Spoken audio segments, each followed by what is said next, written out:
Okay, we are good to go. This is Tuesday, May 19th, 2020, and I'm going to let Junior start off because he's talking about some invisible truth shit, so I don't know. All right. Oh, man. You know what, guys?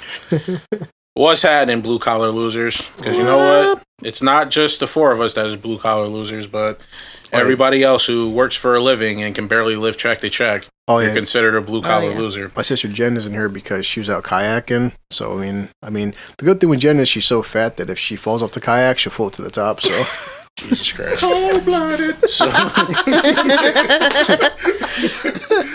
Speaking of fat people, you ever notice? Jen's got 2 built-in pontoons, so she's good. Jesus Christ. So, segue into Junior's dad now. No, well, see, here's the thing. All right, we have Junior's why he hates his overweight father stories. Like, this is like, what, number 1 out of 10,000? Okay, all right. We're not going to get into the hatred part, okay? What I'm going to get into is... the ashamedness? What I'm going to get into is the inconvenience of some of them. You know what I'm saying? Because, I'm fat. You know what I'm saying? But I'm not inconvenient fat. You know, there's a difference between being fat and being inconvenient fat. True. You can at least still wear sneakers. Yes. Now, the thing is that pisses me off is when I'm walking down an aisle in the store and I have to say, excuse me, like 6 fucking times to get past you. Like you have your own fucking orbit. It's like the moon going around the sun. Why the fuck am I sitting here having to say so many goddamn times, excuse me, and you don't even have the courtesy to at least get the fuck out the aisle? It pisses me off. You know what I'm saying? Like, the thing, I'm not angry at all fat people. I am angry at inconvenient fat people. Okay? It's the fat people that cause the tremendous amount of inconvenience for me. Like when you try to understand when they're talking because their chin is fucking jiggling as they're talking, so it naturally, so it's almost like you're constantly drunk because you're slurring your words because the fat is controlling the motion of how your words are coming out. Like it's ridiculous. Giggity. You know, I mean, there's a lot that I want to talk about today, guys, and it's like one of those things that I want to talk about today is this invisible truth that people live by. I don't understand why this is a thing in this generation. It's probably one of the most annoying things I've ever had to deal with in my entire life. But it's just like when you talk to somebody and they say something that you know is so false, but they believe in their mind it is 100% true. And if you don't agree with it, you are automatically an asshole. This generation is by far the worst with that. It's just like, it's by far, in the past, I would even say 5 years, it has gotten so bad. Really, really bad. And, you know, I don't understand why people have this invisible truth. You know, like, I'm not even gonna get into I'm not gonna get too heavy into any like political topic or anything like that. But when it comes to this whole COVID-19 situation, has it exposed so much of the invisible truth. It's not even funny.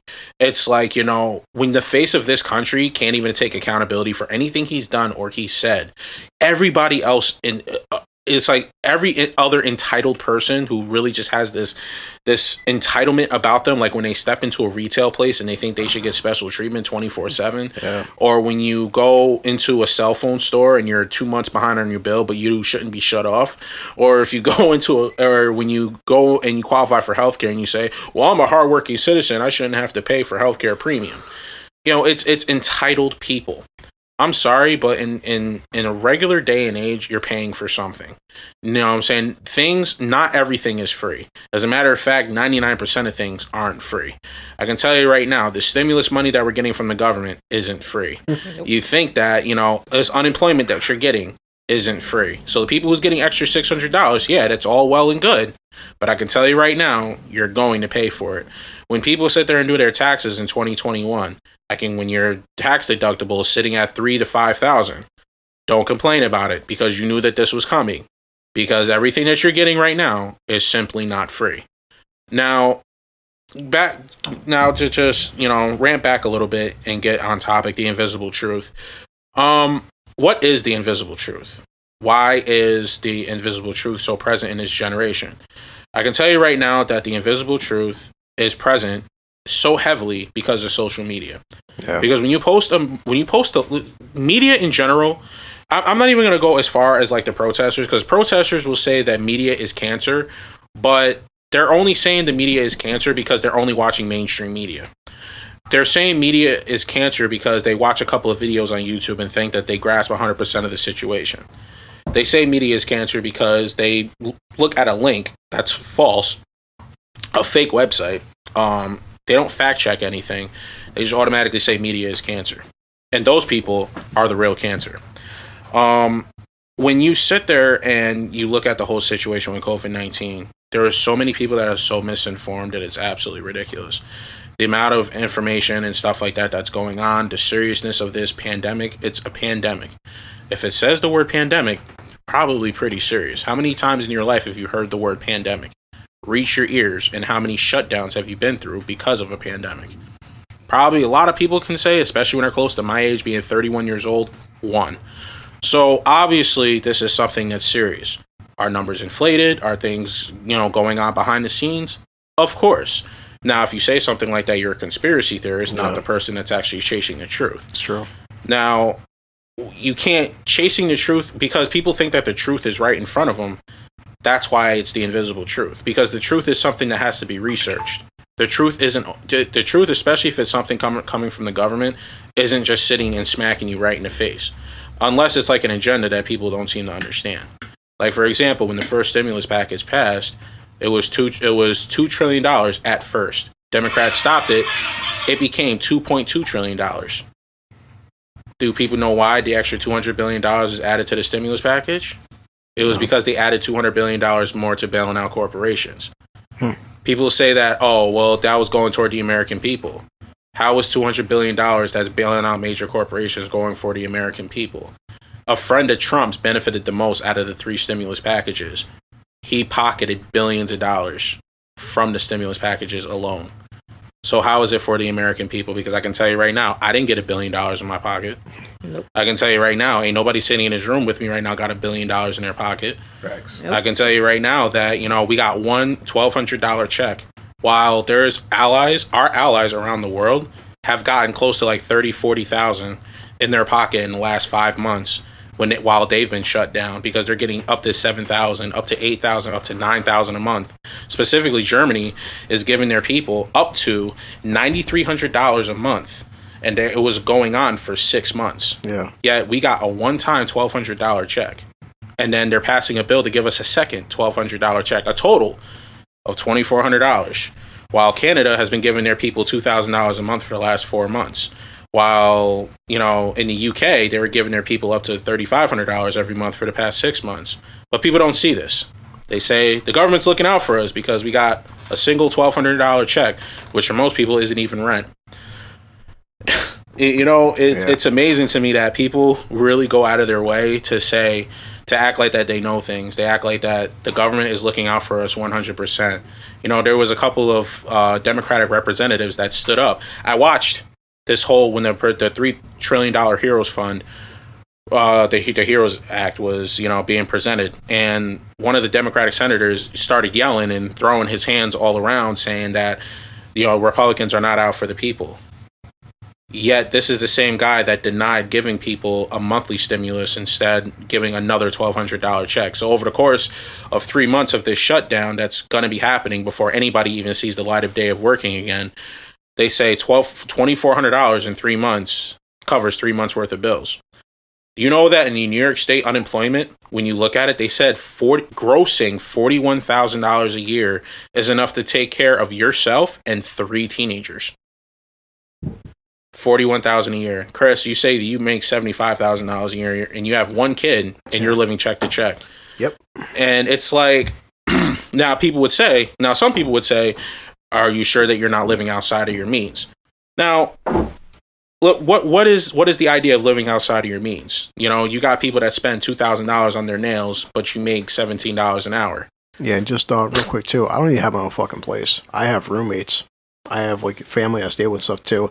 If I had to actually have my own single apartment and pay for my bills based on my own apartment, I'd have even less than I have now. But people don't see these things, though. You know what they see? The people who don't see these things are the people that's already all set. The people that don't have to worry about check to check, the people that, they got, in a sense, they know people. Some people worked hard for their money, and I'll never take that away from people. You got lawyers, you got doctors. You guys worked really hard to get to where you are to earn the money that you're making, and that's fine. You know what I'm saying? But you don't understand what a person making $50,000 a year is going through. You don't understand what a person that's making $30,000 a year is going through. You know what I'm saying? You guys say pick a different profession. So you're going to say that to the millions of people that's working in retail. Because I'm pretty sure that you can't sit there and go into that store and cash yourself out when you need groceries. I'm pretty sure that you can't sit there and go into Home Depot and you needed your cabinets fixed. You're going to call the landlord. You know what I'm saying? Or somebody who's working for the landlord is going to come work for you that's only making $30,000, $40,000 a year to work for that landlord. But you ain't going to say anything about that. You're just going to expect him to come and fix your stuff up. Well, what if you had to be the person to do it? Because you're going to tell that person to get another profession because he's not making enough money. Yeah. That is the entitled people that I'm talking about. That was what is going to roundabout to entitlement. I combined the invisible truth with the entitlement because of the fact that people say that they're fine. People say America is okay. People say, I don't even count the 1% when I count the average salary, because the average salary is so broken. Because they said, I looked it up, they said the average salary in 2019 was $64,000 a year. Yeah. At least 70% of Americans make less than that. Yep. At least 70% of Americans make less than that. Blue collar people. You know what I'm saying? And that's the same people that's in these warehouses sending products to the store that you buy. So when you're sitting there in your house and you're looking at that 65-inch TV that you didn't have a problem dropping $2,000 on, that would take somebody like us 5 months to save up money for. Yeah. And these are, but you'll say that you're okay. You'll say that America is okay. If America is okay, then why is a third world country beating us in educational standards? Why is a third world country beating us in healthcare standards? You do realize that we have so many junk healthcare plans that we fell numerous places in the past 8 years. In the past 8 years, we have dropped we were 6th in educational standards by the time Obama left office. By the time Obama left office, we were number 6 in the world for educational standards. We're now down to 27th. A third world country is beating us in educational standards. I want people to really understand that right now. Betsy DeVos, Trump says he's going to drain the swamp. Betsy DeVos added to the swamp because she's a private school preppy, doesn't know a thing about, public school education. So again, people got to understand that, if you don't know these things, and I'm not even trying to be political, but it's just, if you don't know these things, then you already know that America is not the greatest country in the world. It's not. In terms of freedom, it is. In terms of the freedom to say things, it is. Because, if you go to North Korea and you speak out against their leaders, you're going to die. If you go to Russia and you speak out against their leaders, you're going to be arrested for insinuating a riot. If you go to any other places around the world, a lot of other places around the world, you can't really speak out against the monarchy or, against the prime ministers or against the queen or anybody like that. You can't speak out because if you do, you're going to get in trouble. But you can do that here in America. You can criticize Trump because he doesn't like to take accountability for the words that comes out of his mouth. You can criticize, people, say you can be that sort of a person. So in America, that's who you can be. So in that sort of sense, in terms of freedoms, yeah, America has the most freedoms when it comes to speech, when it comes to a bunch of other things. Still not the greatest country in the world. Diversity, yes, we are probably the most diverse country in the world. Or, yeah, definitely. I agree with that 100%. Still not the greatest country. That doesn't tell you, there's no real actual evidence that we're the greatest country in the world. So when people actually sit there and say, be like, if you don't like this country, leave. I'm like, best believe I'm looking. It's like, man, it's like people really just, the people that be like, well, if you got a problem, leave, are the people that's good. They're the people that's making 6 figures a year and don't really have much to worry about. It's funny that, it's funny. You go places and you hear, well, this country is going really well. Trump is doing such a great job. The way that they responded to COVID-19, but when people say, but there are the people that don't have to worry about, oh, is my unemployment going to come in? There's still millions of people that don't have unemployment. They've been out of work since March and they still haven't gotten unemployment. It's true. But they'll say that we're still in great shape considering, and the economy is crumbling by the day. I respect Cuomo when he said that I am not going to choose American lives over the economy. I respect that 100%. But what are you going to do about the economic crisis once you open things back up? You know that the majority of people that are out of work right now won't be able to go back. Yeah, you're extending unemployment because of these issues, because you're maintaining that issue, but the economy needs to be fixed. You know what I'm saying? We need to think about what's going to happen after this COVID-19 we're scheduled to reopen tomorrow. Phase 1 of reopening in New York starts tomorrow. So what are they going to do about the economic issue going into that? In Virginia alone, there's 8 million eviction cases in Virginia alone. I want that to really sink in. Really have that sink in. One thing I wanted to ask people, especially the people here that's doing the podcast with me, is my question is I'm gonna touch a little bit on a bunch of different topics today, but one thing I want to ask you guys is, when you have a conversation with people, when you're debating with people about certain things, what is your pet peeve when you're having these debates with people? Yeah, just double check too in case anybody wants to question our knowledge and stuff. Right on my phone, it popped up Google. I literally Googled Virginia eviction cases from 4 days ago. Over 800 eviction cases for Virginia. So, because usual people would say, oh, Virginia, well, I was fact checking. Again, unless my phone is lying to me and wavy.com is lying. Over 800 eviction cases set for Virginia courts starting Monday. VPLC urges courts to protect tenants. So, just in case people say you guys are full of shit. Well, if we are, we're just going by what the media tells us. Yeah, going back to Junior's previous question about pet peeves of people that you have the discussions with. My pet peeves are people that you could present facts to, but they'll ignore the facts because of their personal feelings. You could say, because they're closed-minded. Oh yeah, you could tell a person 1 + 1 is 2. This is a fact. Yeah, and they'll tell you why 1 + 1 isn't 2 because of the way they feel about it. Thank you. And your feelings mean nothing when weighed against the fact. You might not like the fact, what it is, what it stands for, what it represents, but it is a fact. It cannot be altered. It cannot be interpreted. It can only be expounded upon. I could tell you 1 + 1 is 2. You could tell me, oh, well, what if I had 1 orange and 1 apple? That's not 2. That's one of 2 different things. Well, guess what? You had 1 thing. You added another thing to it. Now you have 2 things. If you want to talk about the difference between an apple and an orange, that's a whole different line of math. That's algebra. That's now x + y = xy. That's a whole different thing. But it doesn't change the fact that 1 + 1 is 2.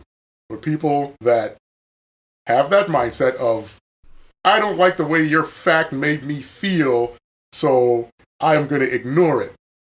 That's my pet peeve. That is it. Yeah. 100%. What about you, Susan? Frankly, I try not to get into debates with people because a lot of people are stupid. Agreed. And no, I mean that, like, not being an asshole, but if you come up to elaborate on what Al was saying, if you try and give people facts, they are going to look at you, good or bad. They are going to look at you and say they don't agree with what you say, that your opinion doesn't matter, only their opinion matters, and you only have to believe what they say. Yeah. So trying to debate with anyone, it is just not something I like doing, because no one really, in this day and age, no one really cares about anything unless they believe it. Yeah, you're right. Yeah, that's extremes. I'm not sure where this quote came from or who said it, but people definitely have said the quote that, people, they make their opinions based on feelings, not on facts. And that's basically what Al said. I've seen it on social media, whether it's Facebook or Twitter, or the YouTube comment section plenty of times. Like, an opinion can be, it's like, is a movie bad? Is like Star Wars Last Jedi. 10 fans say it's total dog shit, 10 fans say it's wonderful. But like Al said, I can tell you all day 1+1 = 2, and I've had conversations with people in person. They'll spend fucking hour debating with you that 1+1 in fact does not equal 2, and you're looking at them like, what?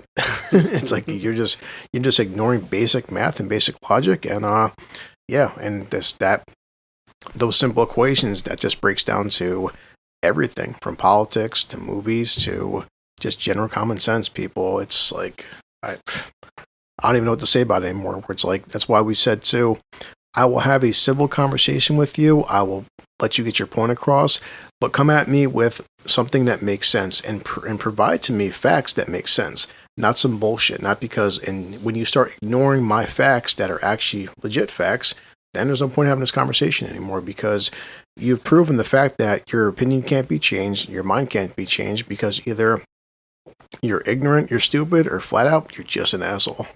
And that's the thing. Like, I love conversation with people who themselves could make arguments based on facts.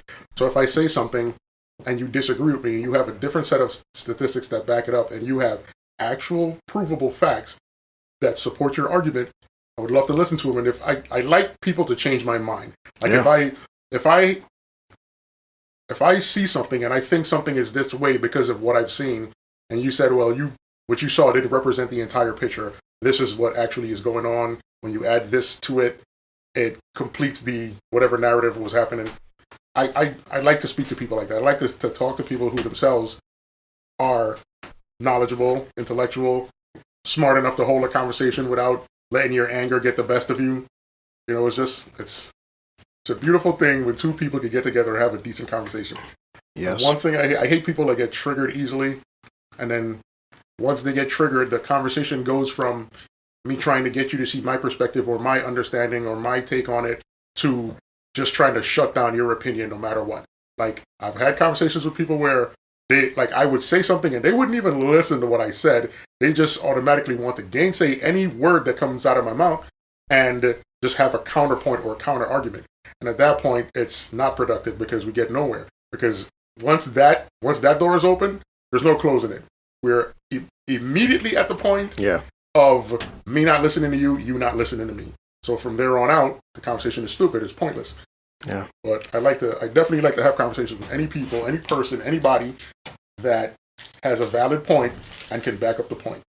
One of the things that I can't stand, my absolute biggest pet peeve, is when people selectively responds to things. Yeah. That is my biggest pet peeve of all time. Especially on social media. When you message somebody something, or when you comment about something on social media, or if you got a text message on your phone, and, you know, people literally sit there and selectively respond to certain things. And, you know, I get it. Granted, if something is the truth, then you don't respond to it because of the fact that it's like, yeah, it's true. I'm going to respond to the things I don't agree with. Okay, that logic makes sense. You know what I'm saying? But if you have a person that's really trying to refute everything that you're saying, and when you present information and facts and things like that, and that person continues to refute everything that you say and only respond to like selective little things, like I was one of Chris's conversations that he had about a movie one time, where he says that the movie itself wasn't good because the premise behind it was trying to spread some government message. Like, it got too political and didn't have like enough of that movie sense. Like, for example, Charlie's Angels, the new Charlie's Angels movie. Yep. The new Charlie's Angels movie was garbage. I seen it. It's garbage. You know, it's not. It's like it's not even like close to being like any real type of, like, realistically speaking. Like, these little girls are beating up dudes more than double their size. Like, they're not taking any damage at all whatsoever. And it's just like, there's no, like, what's going on here? You know what I'm saying? And it's literally just like, oh, we don't need men in our lives. Men are stupid. Da da da da. Like, it's just like constant bashing of men. That's just the movie. It's just bashing men all movie. Like, hardly any. The dialogue was just, it was bland by minute 20. You know, and it's almost a 2-hour movie. These. But that's pretty much any movie nowadays where there's this strong feminine, like, character in it. Yep. But I mean, Yeah. that, like Atomic Blonde, for example. Atomic Blonde, she gets her ass whooped in a lot of scenes. Oh, yeah. But she whoops a lot of ass. You know what I'm Yeah. saying? Like, she's trained in martial arts, but it's just the fact that the strength of a guy still imposes her to take at least a little bit of damage. Like, yeah, she's trained, the other guys aren't, so she naturally wins the fight, but she still takes damage because guys are strong. You know what I'm saying? Especially guys that are like souped up to be security. You know what I'm saying? And military trained guys, like, you know, you're battling against those guys as a female spy. You're gonna take some damage and you're gonna take some hits. You know what I'm saying? And it was great. Like, it was balanced, it was well balanced, well choreographed, great movie, and it was female led. It was nothing about female empowerment. It was a great movie. Yeah. But, you know, I don't even know about what the chick's name was. I think her name was like Elizabeth Banks or something like that. I think that was her name. She was director, and she also played Bosley. She now Bosley's a woman for some reason. Yeah.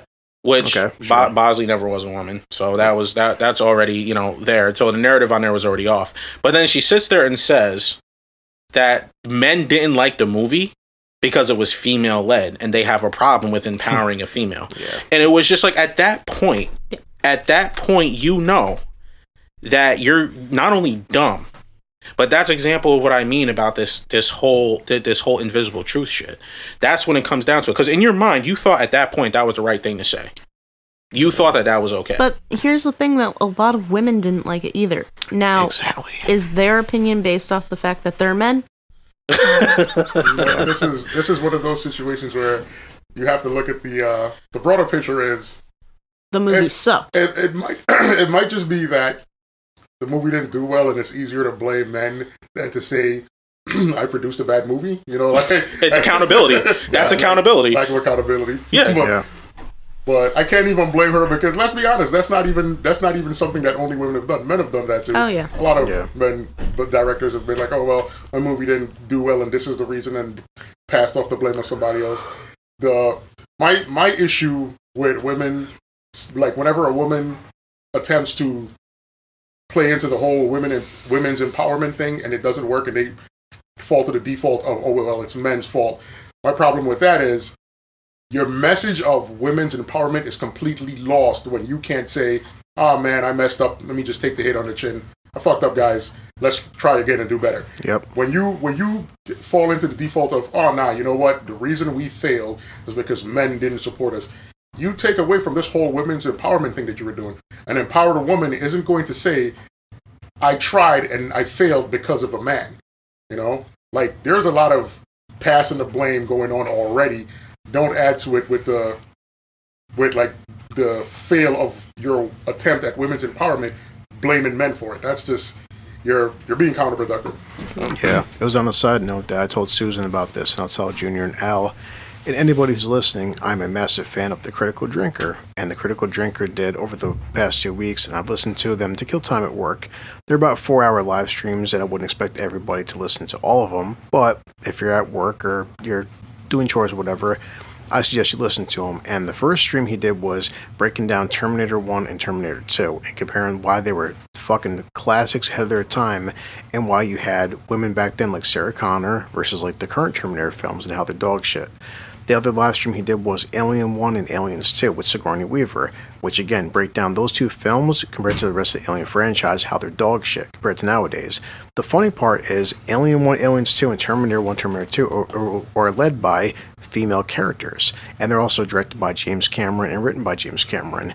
And if you look at the progression of these characters back in the 80s and 90s compared to the shit nowadays, it's fucking almost comical how you had women like Sarah Connor and Ellen Ripley where like they were fucked up, they were flawed, they weren't perfect, they made mistakes, they took damage. To nowadays, it's like in both those films, if you watch Alien and Aliens and Terminator 1, Terminator 2, there isn't a single line of dialogue in all fucking four of those movies they ever complain about their fucking gender, and they ever complain about fucking men, they ever complain about wage gaps, they take damage, they get fucking hurt, they're not perfect. And in both fucking films too, they have to rely on males as counterparts. Like Sarah Connor can't beat the T-1000 by herself, it's impossible. She can't beat the Terminator by herself. Ellen Ripley can't beat the Alien by herself. They need help. They have vulnerabilities. They have weaknesses. And the way the Critical Drinker breaks it down, where it's like, what makes these characters relatable, it's their flaws, it's their weaknesses, it's what makes them relatable and stuff too. And like, I listened to this guy called Geeks and Gamers, Jeremy, and he was breaking down, like, how Luke Skywalker, some people would argue and debate, is the greatest fictional character of all time. Luke Skywalker transcends gender and race and fucking age and stuff too. Luke Skywalker came out in 1977. Whether you're a little black kid, little white kid, a woman and stuff too, everybody on the fucking planet knows the name Luke Skywalker. Mm-hmm. He transcended all this bullshit. And the way they just totally shit on his character in Star Wars Last Jedi, it's fucking criminal. How you just made him an old, useless, pathetic man because you wanted to promote Rey for being this perfect, empowered Mary Sue fucking character, and just the way he broke it down was fantastic. So that's the thing too. It's like these movies nowadays, there's such political agendas behind them. It's so sad to see the storytelling go downhill. And like Susan said, and I'm always going to quote people that I think are smarter than me. Susan said, and from a female standpoint, she's not the only woman who's seeing this shit on social media and through Hollywood. It's not equality, it's superiority. Mm-hmm. It's like you're not making women better, you're not making women equal, you're trying to make them superior, not equal. Yeah. That's, I mean, like the whole women's rights thing, I heard a couple of times that, especially from you guys, where they say like there'll be women that come from other places around the world to America and get mad at American women for acting so spoiled.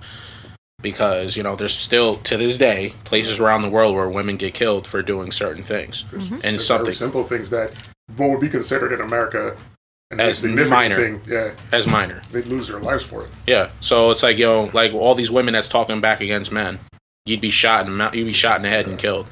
You couldn't talk back to a man. You're like all this, like women be talking about, oh yeah, I beat my man and stuff like that, and girls be like, oh yeah, sis, get him, fuck him up, da da da da. I was like, you wasn't doing. It's like you wasn't doing that shit in Saudi. Go to Saudi Arabia and try to do that shit. Your ass gets stoned to death. Your ass gets killed, and all that shit. Like you wouldn't be doing that shit out there. You know what I'm saying? You ain't gonna do that shit in Turkey and India. You ain't doing none of that shit out there. Nope. You know what I'm saying? You're not doing none of that shit in Israel and UK. You ain't doing that out there. They don't play with violence regardless. In America, you get away with that. And it's, you know what I'm saying? Because if a guy punches a woman in the face, even if he's defending himself, a woman's sister comes at the man with a knife or with a weapon of any kind to really threaten his well-being. Because men may be stronger than women, but a woman with angry woman with a weapon in her hand, or an abusive woman with a weapon in her hand, is very dangerous. You know what I'm saying? Especially to a man, because men are going to sit there and take it. So, and it only takes one good hit, and you can still knock somebody out or kill them. It's not, you know what I'm saying? Domestic violence is never a thing to play around with. But it's like, in the eyes of the law, women are automatically at an advantage. Because especially when it comes to domestic violence, you know what I'm saying? Especially when it comes to that. When it comes to like the rape culture, oh yeah, women are automatically at an advantage. Automatically. And if you don't think that that's the case, so why is there so many people that did time in jail for rapes that they didn't commit? Why was there so many? Why is it that, immediately Johnny Depp gets fired because Amber Heard has an assault allegation against him? Immediately gets fired. There's still no word on whether Amber Heard lost her position on Aquaman 2. There's still no word about that. But you immediately heard Johnny Depp get fired from Pirates of the Caribbean. That's the extreme end of the Me Too movement, and that's the extreme end of feminism. Because make no mistake about it, feminism needed to happen. It had to happen. Yes, definitely. The way how things were for women was really bad. There was no question on whether or not it needed to happen. But now we're at a point of it where it's where women don't even take responsibility for their own safety. Well, that's where we're at with feminism. That's, to quote one of our earlier podcasts, that's why I said, you look at feminism from when my mom was young, Chris's mom was young, Junior's mom was young, your mom was young. Feminism back then in America was, we want the same types of rights as men. We want to be able to vote. We want to be able to work. We want to be able to do what we want to do. Now, feminism is, well, screw that. I want to be able to go above and beyond. Screw that man. He's wrong. He's an asshole. Doesn't matter the color of your skin. If you have a set of balls and a dick, you are automatically The bad guy. The bad guy. And that is literally how feminism has become. I remember having a conversation with Chris one time where I talked about how bad it is now. We're at a point where women don't have to hold themselves accountable for their actions. Like the rape culture, like you said before, where a woman could make a decision where I want to go out tonight and have fun, and I choose to go to this place where I've heard that these guys roofie drinks and rape women. And then I say to that person, well, don't go there. That's dangerous. And this person will say to me, well, I have a right to go out where I want to go to and do what I want to do. And I shouldn't have to change my actions because some guy wants to be a jerk or whatever. And I'm like, but you're putting yourself at risk. And I mean, I get that you have the right. We all have rights that we have, but it doesn't make sense. Like I could say, I have the right to walk down the street of a known blood territory, waving a blue flag, wearing all blue, screaming Crip till the death of me. It's not smart, but I have a right to do it. Exactly. But when I get hurt now for doing this thing in this situation, I then turn around and say, oh, well, it's not my fault at all. There is no accountability on my part because I have a right to walk down the street and I have a right to wear whatever I want to. I do have those rights, but can I make decisions that doesn't put me in danger? Of course I can. So this is going to be super unpopular, very controversial. Yep. I definitely believe that there are times when women are raped and it is 100% their fault. It was totally avoidable. Now, I'm not saying this is always the case because I know women end up in situations where it's not fair to what happened to them. And no woman, let me be clear, no woman deserves to be raped. No woman deserves it. What I am saying is, sometimes that situation is avoidable. I don't want to hear anything from anybody about, I have the right to always say no. You have the right to say no, but here's the thing. There are men that will ignore that shit. All men aren't the same. There are guys that you will say, I don't want to do this, stop, and they'll stop. Then there are guys that you will say, I don't want to do this, stop. They'll smother your face and choke you the fuck out and still rape you. Because those guys exist. Yeah. They exist. When you do things that bring that kind of attention to you and then say that, well, it's not my fault, that's a wild claim. It is. Mm-hmm. Like, you can't, like, I had a conversation with a friend of mine, and she's going to get pissed. I'm not going to mention her name. But she's going to get pissed just the fact that I'm talking about this. If she ever hears this, who knows if she will or not. But we had this conversation where I was trying to just make a point that sometimes the over-provocative dressing is unnecessary. And she came at me with the whole, I have a right to wear what I want, and just because you have some kind of, hang up about the way I look or the choices I make, I shouldn't have to curb my behavior to appease you. And to that, I say, I'm not asking you to curb your behavior to appease me. I'm asking you to curb this behavior to protect yourself. Because, like I said, when you draw this kind of attention to yourself, all men aren't going to react the same way. There are 90% of the men that's going to say, I'm going to follow the law. I'm not going to harass this girl because she doesn't deserve it. But they are the dirt merchants that's going to be like, I'm going to do what the fuck I want to do. And these guys are the dangerous type of guys where if they approach you and they don't like your response, now you're a target. Now they follow you all night. Now they sneak and follow you home. Now they know where you live. Now they sneak in your house one night when you're asleep and do what they want to do. Now you're a victim of a rape. Not saying it's your fault, not saying you deserve it, just saying that sometimes crazy things lead to crazy things. It's very simple to make the decisions not to do certain things that draw that kind of crazy attention to you. Don't go to a club when you know these guys are roofing drinks and all the worst type of dudes are hanging out here. Don't go to a college party when these college dudes are telling you plain as day, I'm going to get some girl drunk and fuck the shit out of her, regardless of if she's, awake or not. Like, when you know this is the situation, when you know that this is what these guys do, when you know that these guys are dangerous guys, but you've made the decision, I want to go party. I want to put having fun over being safe. I want to prioritize, a good time. And then you get something bad that happens to you.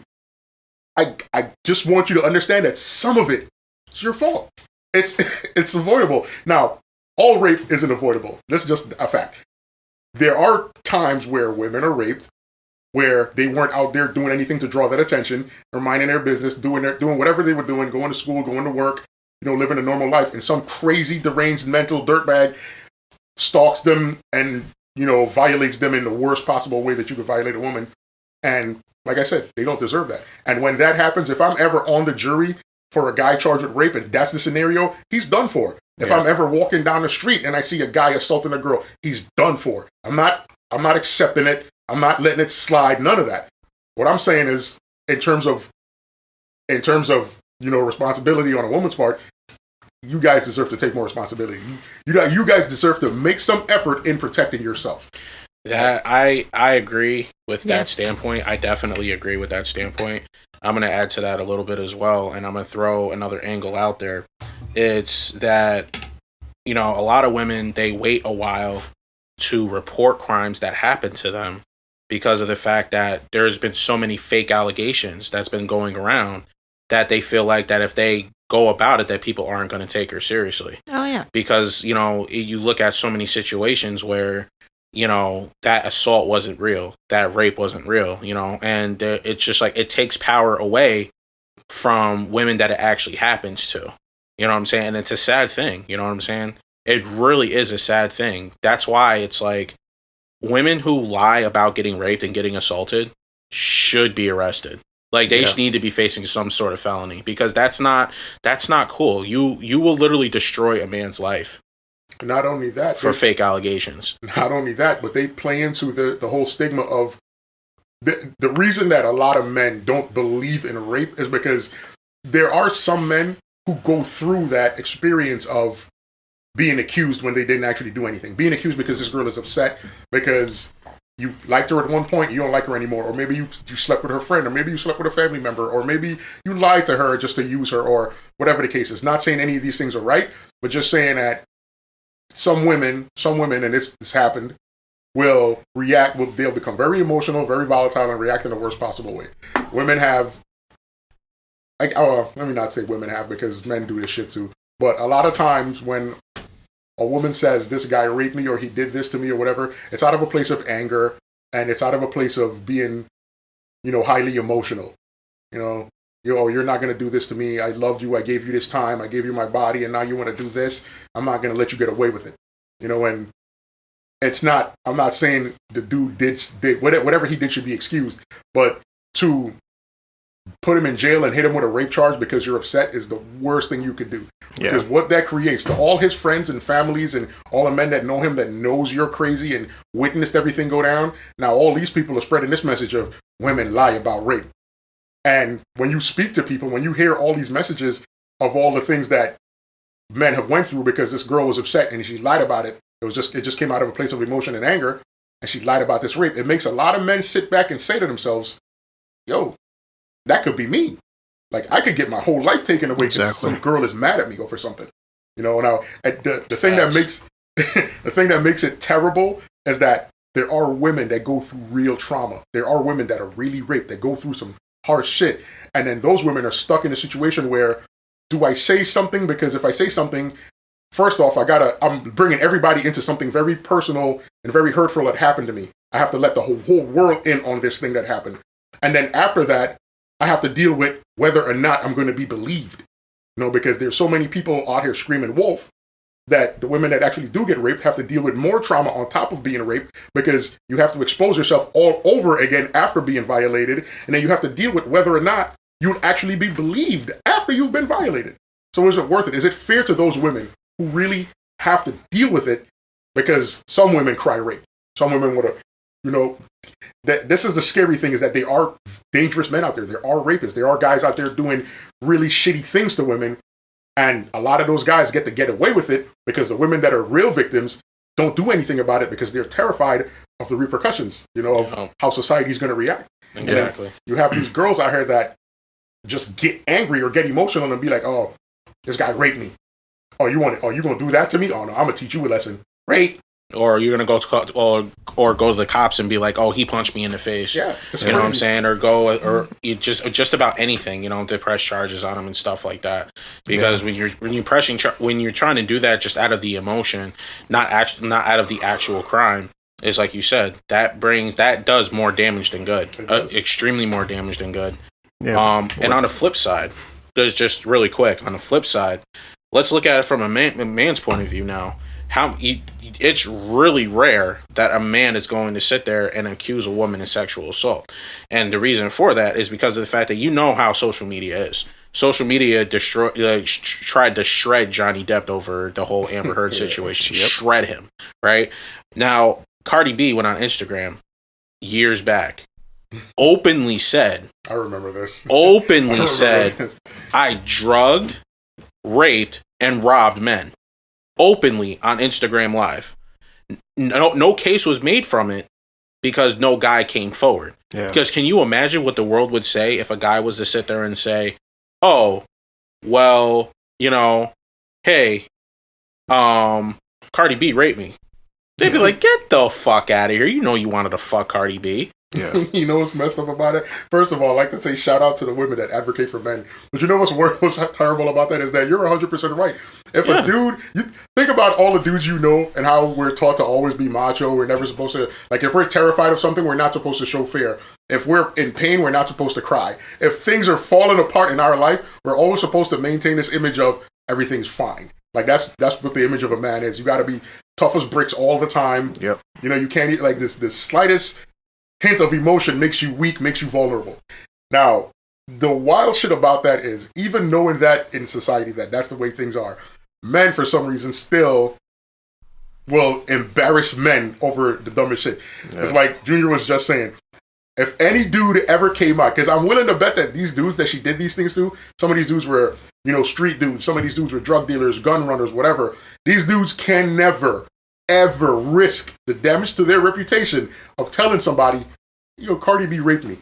Like, it would never fly. They can't, because you ain't coming back from that. And men, because they know the circle they run in, and those men will never let them live it down. Never.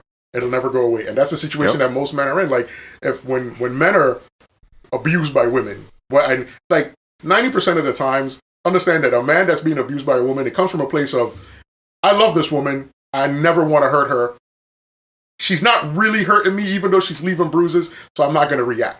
And that's a situation that leaves these dudes battered, because she's not going to let up, because she's in a position where I know he's not going to do anything to me. Exactly. You know, he's never going to put his hands on me. He can't do anything. Exactly. Because the moment that he does do something to me, I can just report him to the cops saying, hey, he's beating the shit out of me. And automatically the guy is going to get arrested, because in the eyes of the law, which this is definitely true when it comes to domestic violence, unless there's a clear indication, a very precise and clear indication that the woman is at fault for this domestic dispute, the man is most of the time going to get either questioned or arrested first. And it always happens like that, because that's just what it is. You know what I'm saying? And in the law, so when these feminists say that, law's always looking out for man and stuff like that, I'm like, slow down there for a second, because the average Joe doesn't stand a chance against a woman in court. Nope. You know what I'm saying? I was like, when it comes when you're rich, that's different. You know what I'm saying? When you're rich, because you can fight it with, $300,000 lawyers, $3 million lawyers. But when it comes to an average Joe like us, when it comes to blue collar people like us, you know what I'm saying? In the eyes of the law, we're fucked. And that's women have every advantage. And this is crazy, because like I said, the feminist movement needed to happen, but we're at a point now where the government just sides with the woman on everything. In terms of children, like if you want to have children or not, it is 100% the woman's choice, right? And me, I wouldn't go as far as saying that women shouldn't have the choice. I'll say that it shouldn't be only a woman's choice. There should be many conversations had before a child is born. Like if a woman becomes pregnant and you're involved with a guy that is telling you right now, I don't want to be a father, I don't want to raise kids, I'm not interested in doing that, that's not what I want to do, but you still want to have the kid, then you should make this decision to raise this kid on your own. Like, maybe some point later, he might want to come back, and that's still your decision whether or not you want to let him back in or not. But realistically, you should, like, women, like, men have no say in the matter. Like, if you want to be a father, she's pregnant, but she has no interest in raising a kid, you definitely want this kid. She doesn't, She takes an abortion. There's nothing you can do about it. You have no legal grounds. You have no way to fight, no way to argue, nothing, no way to stop her. This kid is going to die, and you have to accept that. Yep. Yeah. If you don't want the child, if you don't want the child, and she wants it, she's going to make that decision to have this child, and you're going to be a father, whether you like it or not. You have no say in the situation. Then after that, you take it a step farther in terms of custody and child support payments. If you want custody of that child, you want to share custody, you got to go to court because the custody is going to default to her. Yep. And if she decides, I want full custody, I don't want him seeing, now you have to fight tooth and nail to get the right to see the kid. Yep. Then if she decides, if she makes the decision that he's not doing enough, you go down to court, put the paperwork in, and now you have to pay child support.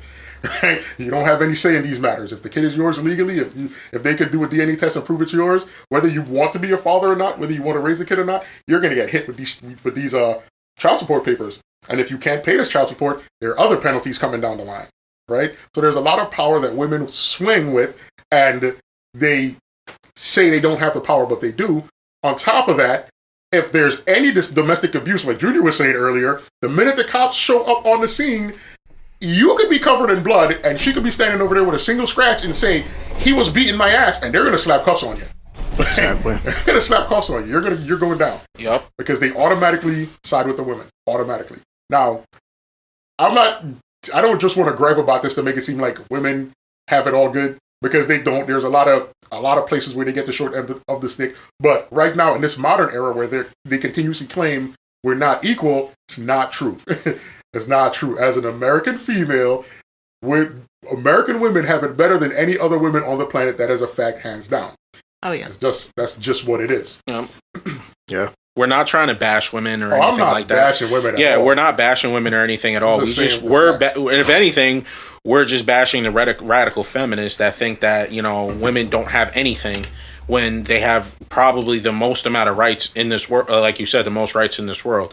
To double back on what you were saying about custody, unless you're married, this is a law, by the way. This is a federal law, by the way. Mm-hmm. If you are not married to the female that you are having kids with, they automatically get sole custody of the child.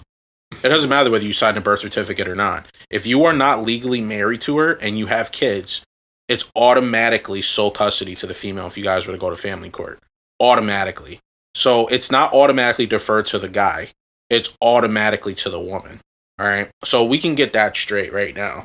So if you still think that, men hold some sort of power, this is just a message to these radical females, the radical feminists, you know what I'm saying, that really just think like, you're never going to have equal rights to a man and stuff like that. In a legal standpoint, you have huge advantages over everything, everyday things. Yeah. You know what I'm saying? And over things like, assault, rape, and child support, and child care, and, custody of a child and things like that. You have huge advantages with that stuff. You know what I'm saying? Because, again, you can ruin a man's life.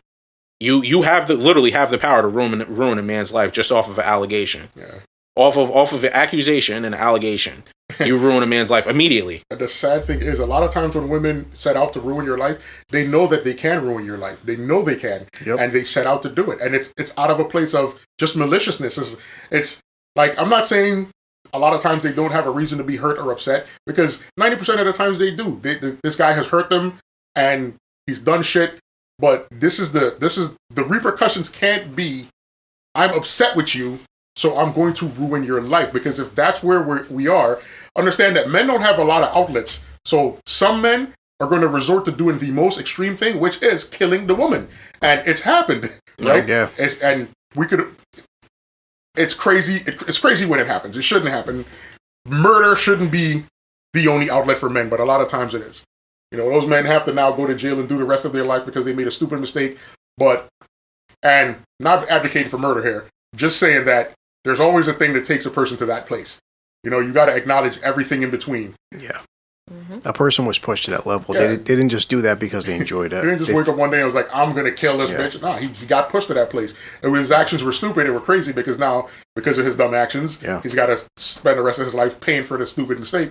But there are ways that could have easily been avoided. And like you said earlier, Al, the thing is, said I share on Facebook all the time any kind of news updates with Johnny Depp, and it's not Johnny Depp himself, because I'm like, I don't think the guy is like the perfect person or the world's most perfect actor. I don't know the individual. I'm just saying it's the premise of what he represents. And like Al said earlier, it's a point and say, hey, if this happened to Johnny Depp, well, the thing is, what if this happens to me or my brother or my friend or whoever?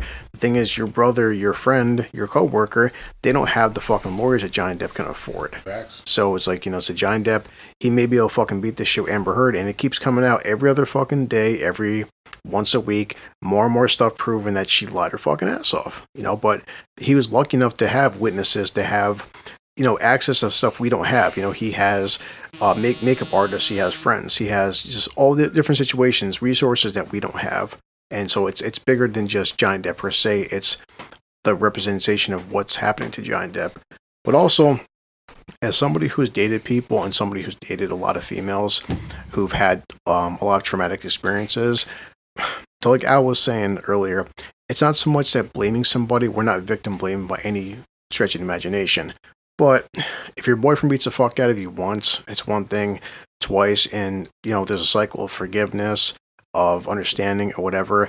The thing is, there does come to a point that how severe does it have to get, versus it's like, I've seen this myself, where it's like friends and family will stop talking to somebody at a certain time period because they're like, listen, you give this guy a first chance, you give this guy a second chance. This guy has kicked the shit out of you 35, 50 fucking 60 friggin' times stuff too. At this point, we're done with you because you've had 59 times to cut this guy loose, to arrest this guy, and you keep letting him do it over and over and over again.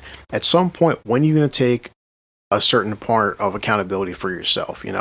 Yes, the guy's a piece of shit. Yes, the guy keeps fucking you up. At some point, though, it's like, now, when does it become he's the problem versus you're the fucking problem? None of us will ever advocate, and this is coming from a person where I have 3 younger sisters. I have a cousin sitting 4 feet in front of me right now.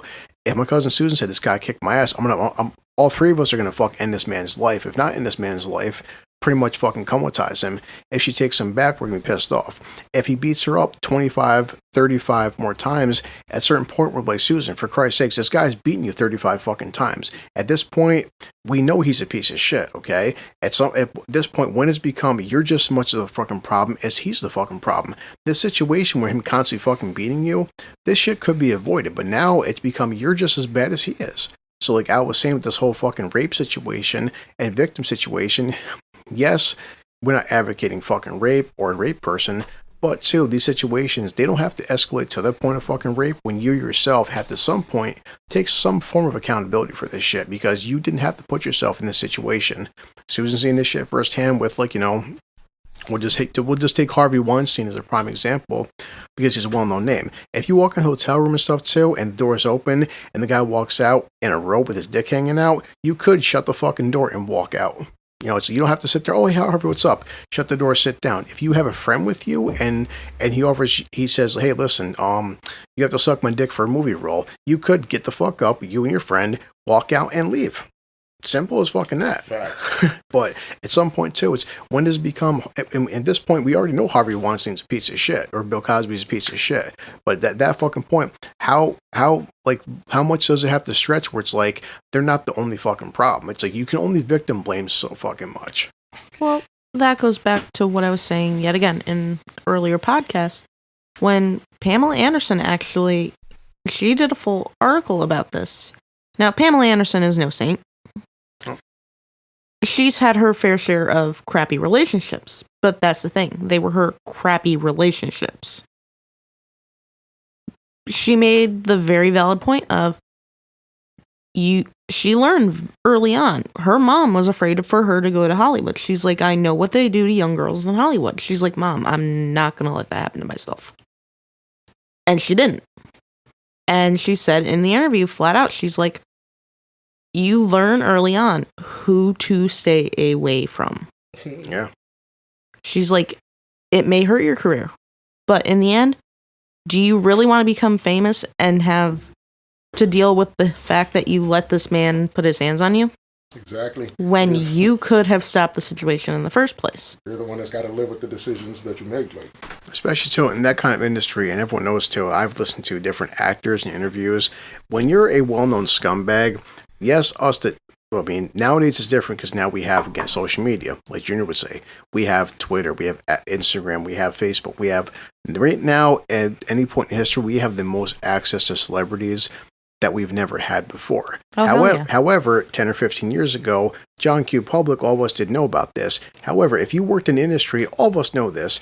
Me and Al work in a company where certain coworkers are just well-known scumbags. Does the general public know that these guys are well-known scumbags? No. But us working in this garage in this company, we know these certain guys are well-known scumbags. If Susan got a job at the company with me and Al, we would say Susan, don't talk to so-and-so because we know he's a well-known scumbag. Simple as that. In Hollywood, you know what producers, what directors, what actors are well-known fucking scumbags. Mm-hmm. And despite the 1,500 fucking people telling you, if this guy invites you to his hotel room, 99.9% of the time, don't go up there, and you still go up there, at that point, when is it kind of like, we've all warned you, don't fucking go near this man. He's a well-known fucking scumbag. You know, at what point... That goes back to them, like a lot of modern feminists feeling like, I don't have to do anything that protects myself because I have this right. They think this saying, I have the right, magically enshrines them in a cloak of, guys automatically taking responsibility. That's not the case.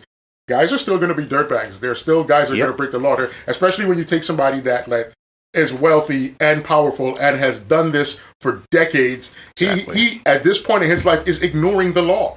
So going up there and pretending, especially when you've heard all the stories, what this monster is. You still show up at his place 2 a.m. in the morning. He comes out, dick hanging out, making you promises, and you hang out, and then things didn't go your way, and all of a sudden now he's a rapist.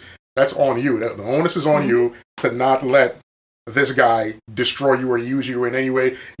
If you know, you have to know what type of person you are. If you know you can't live with that, if you know that selling your body isn't the kind of thing that you could live with, then don't do it. Because you feel a lot better when you make the decision to not do this and you didn't land a movie role. Oh, well, I keep struggling on my own until I make it or not make it, whatever the case is. But if you let this man use you in that way and he still doesn't do anything for you, now you're used and angry. Right? And you're left with the only thing that you think is a way out is to call him a rapist or a monster or whatever, but you already knew that. Yeah. You went up there looking for something, trying to get something. And not saying that all women do this, but some women definitely do and definitely have. Oh, they definitely do. Yeah.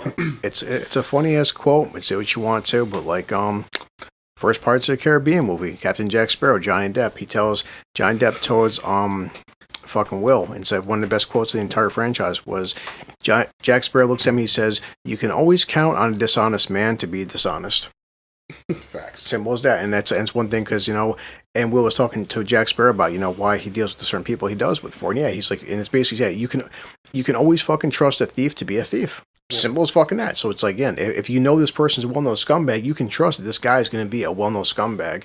It's like the whole cliche. It's like, I've seen it in Christopher Titus's fucking shows. I've seen it in movies and comics and stuff too. Oh, I'm cheating on my wife with you. Then the woman gets pissed off. Oh, you're cheating on me with this other woman. And like Christopher Titus's dad would say, he's like, what did you expect? He's like, don't insult my integrity. He's like, I cheated on you with my previous wife. It's like, so now I'm cheating on you with this new woman. I'm already a fucking cheater. I'm a cheater. It's like, what would you expect me to fucking change for you? Oh, I forgot, because you're so special that you're the one who's going to break the mold and change me. No, honey, I cheated on 15 fucking women. You're not that special. I mean, it reminds me of there's this comedian on YouTube that I follow. I watch a lot of his shit. His name is Ryan Davis. He had done this joke this one time about Khloe Kardashian and her boyfriend, how she had stole her boyfriend from a previous girl. Well, while the previous girl was pregnant. And then, while Khloe was pregnant, he was cheating on her with another girl. She was upset and bent out of shape about it. And he was like, yo, you shouldn't be mad because that's how you met him. You should just acknowledge this as something he does. Like, when you found out he was cheating on you while you were pregnant, you should be like, oh, that's just him being him. And the joke was funny. I mean, it's the kind of humor that you gotta, It's an acquired taste, but he was funny, and it was right. I'm sure. It's 100% right. It's 100% right. People probably offended too, but also too, it's like if any of the Kardashians, no one ever thought that the three of them combined could equal the intelligence of a parrot. Then what do you expect? Like, no one ever accused the Kardashians of having intelligent, meaningful thoughts anyway. So it's like, yeah, that just adds the fucking stupidity. Well, to go further into the relationship talk, there's this relationship. This couple shall not be named. But, you know, if they listen to this podcast, then they're probably going to know that I'm talking about them. But whatever. Yeah. Whatever. I've already been so far involved in this relationship, and I already regret it. That it is what it is at this point. I feel like I earned the right to talk about this. So anyway, you know, the cheating is the normal in this generation for some reason. I don't understand what it is, and the reason why that it's so normal. It's because they look at how other people live. It's like, look at Cardi B and Offset. Offset clearly cheated on Cardi B. He probably still is cheating. Yeah, he probably is still cheating. But it's just the point that, you know what I'm saying? It's so normalized because it's like, oh, he made a mistake. That's just what guys do. No, that's not just what guys do. If you cheat, the idea of a guy that's cheating on a female, guys cheat on female from a physical aspect. They look at another ass and it's like, wow, that's some new pussy that I want. You know what I'm saying? And it's just like, guys, let's just be honest. If you cheat as a guy, it's not out of love. You're not loving that other female. Nope. It's new pussy that you want. We don't cheat because we love another female. We don't cheat for any emotional reason at all whatsoever. We cheat because our dicks got hard at the sight of another female and we want to bust a quick nut without her figuring it out. But yet we're too stupid to cover our tracks and we get caught more often than women. Oh, yeah. So that women cheat for such emotional reasons, it's wild. It's really wild. And they will make up the most elaborate and believable story as to what they were doing. Yep. Yeah.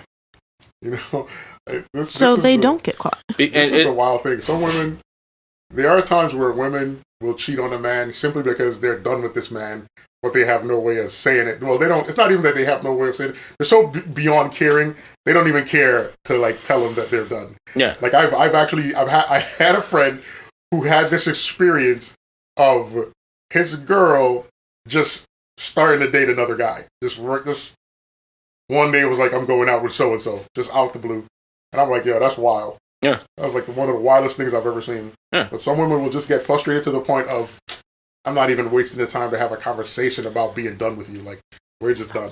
Yeah. You know? But here's what's crazy though. It's social media erupts when a girl gets cheated on by a guy. You noticed how many times, you know what I'm saying? It's like, you know, you see it more. I mean, it's actually kind of half and half now, where guys walk in on their girls with another guy. Oh, yeah. Or, you know, it's where guys will walk in, you know, girls will walk in on you know, their, you know, guys walking on their girl with another guy. That's what the culture and is then now. girls walk in on their guy with another girl or a guy. You know, like it's happened, you know. But the thing is, though, it's just that it's like, if you get back with them after they cheated, and then they cheat again, and then you post on Facebook, all guys ain't shit, or all men are pigs, or this, that, and the third. If you forgive a cheater, you get back with a cheater, you don't have a right to say how all guys are. because of the fact that it's like, how do you say that all guys are cheaters, but you gave the one cheater a chance? You even had kids with a cheater. You had kids with a cheater, and then you get mad. Like, literally, going back to what I was saying about this couple. This girl, right, says that this guy is her ex, and that anything that she did is none of his business. But yet, just over a year later, you had a kid by him. Then, wait, here's the kicker. Then posted on Facebook a few months later. He's a deadbeat. He's a piece of shit. He's never going anywhere with his life. He'd rather hang out with his friends than work and take care of his baby. Da da da. It was like literally an essay destroying this man on social media. That's right? the guy she chose, though. Then, whoa, here's where it gets even better. She deleted the post and then got pregnant a year later by him again. So, Wow. so let me get this straight, though. So, none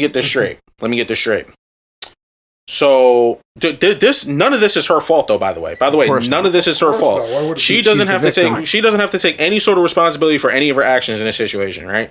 So it's only the guy's fault that this is happening, right? And then it's just like, okay, so you have the second kid by him after the first one already didn't work out. And it's just like, what at that point, it's like literally I just stopped talking to her. Like I didn't say anything else to her. I was just like I literally just like I just low key just let her go. Like I didn't even like end the friendship like any sort of way. It was just like I just I couldn't even bring myself to even say like you're completely unwantable in my eyes now, because I actually had a crush on this girl at one point, and I was thinking like, damn, you know what, it's just one kid, you know what I'm saying? Like I can deal with that one kid, but you eviscerated him on social media just to delete the post and have another kid by him. I can't take you seriously anymore. I physically like it, in my mind I literally you have to be dead to me now. Like I'll maybe comment on one or two of her pictures or something like that, because you know if she looks bad, and I'm still gonna say something. But I'm no effort at all whatsoever to maintain that friendship, because it's just like at that point you're doing shit for attention. Like you're literally just did all that shit and all that, oh, I deserve better. And then this is the funny part. When she says after she's done ranting, no negative comments, she's about to make another fucked up decision to get back with him. And it's funny because it's like, damn, how do I know this? Because I see it all the time. Because cheating is so normalized. Like cheating, the disrespect is so normalized in this generation. Like having the side piece, it's like, because you see it in music videos all the time, you see it in all these other things. It's glamorized. If people say that music doesn't influence other people's behaviors, it's very naive. Because there was a bunch of different music videos where guys were talking about having girls on the side, girls talking about having men on the side, where loyalty is really rare when that girl or that guy is only about the one person in their life. That to me is the saddest part. Like culture shift, the music has shifted the culture. To a crazy place. It shifted the relationship culture to something that is just like I've never seen or heard of in my life. Because me personally, if I like a girl, I'm gonna go after her. You know what I'm saying? Am I gonna chase her? Like no, this isn't playing tag. You know what I'm saying? I'm not gonna lose my breath trying to catch you. You know what I'm saying? I'm not gonna chase somebody that doesn't want to get caught. You know what I'm saying? I don't even chase my liquor half the time. What the fuck do I look like? If you genuinely care about a girl, but you're preaching the whole I want to be faithful and I want to love you, but she's dedicated to the culture, you're basically just beating a dead horse. Because she's not interested in you at all. She's not interested in the whole commitment. You know, all this other stuff. She wants to chase the bad boy, the thug, the gangster, the dude with the swag, the dude that's definitely got 3 or 4 girls, and she wants to waste her time trying to be the only one. She should be the only one. That's a full fact. That is a full fact.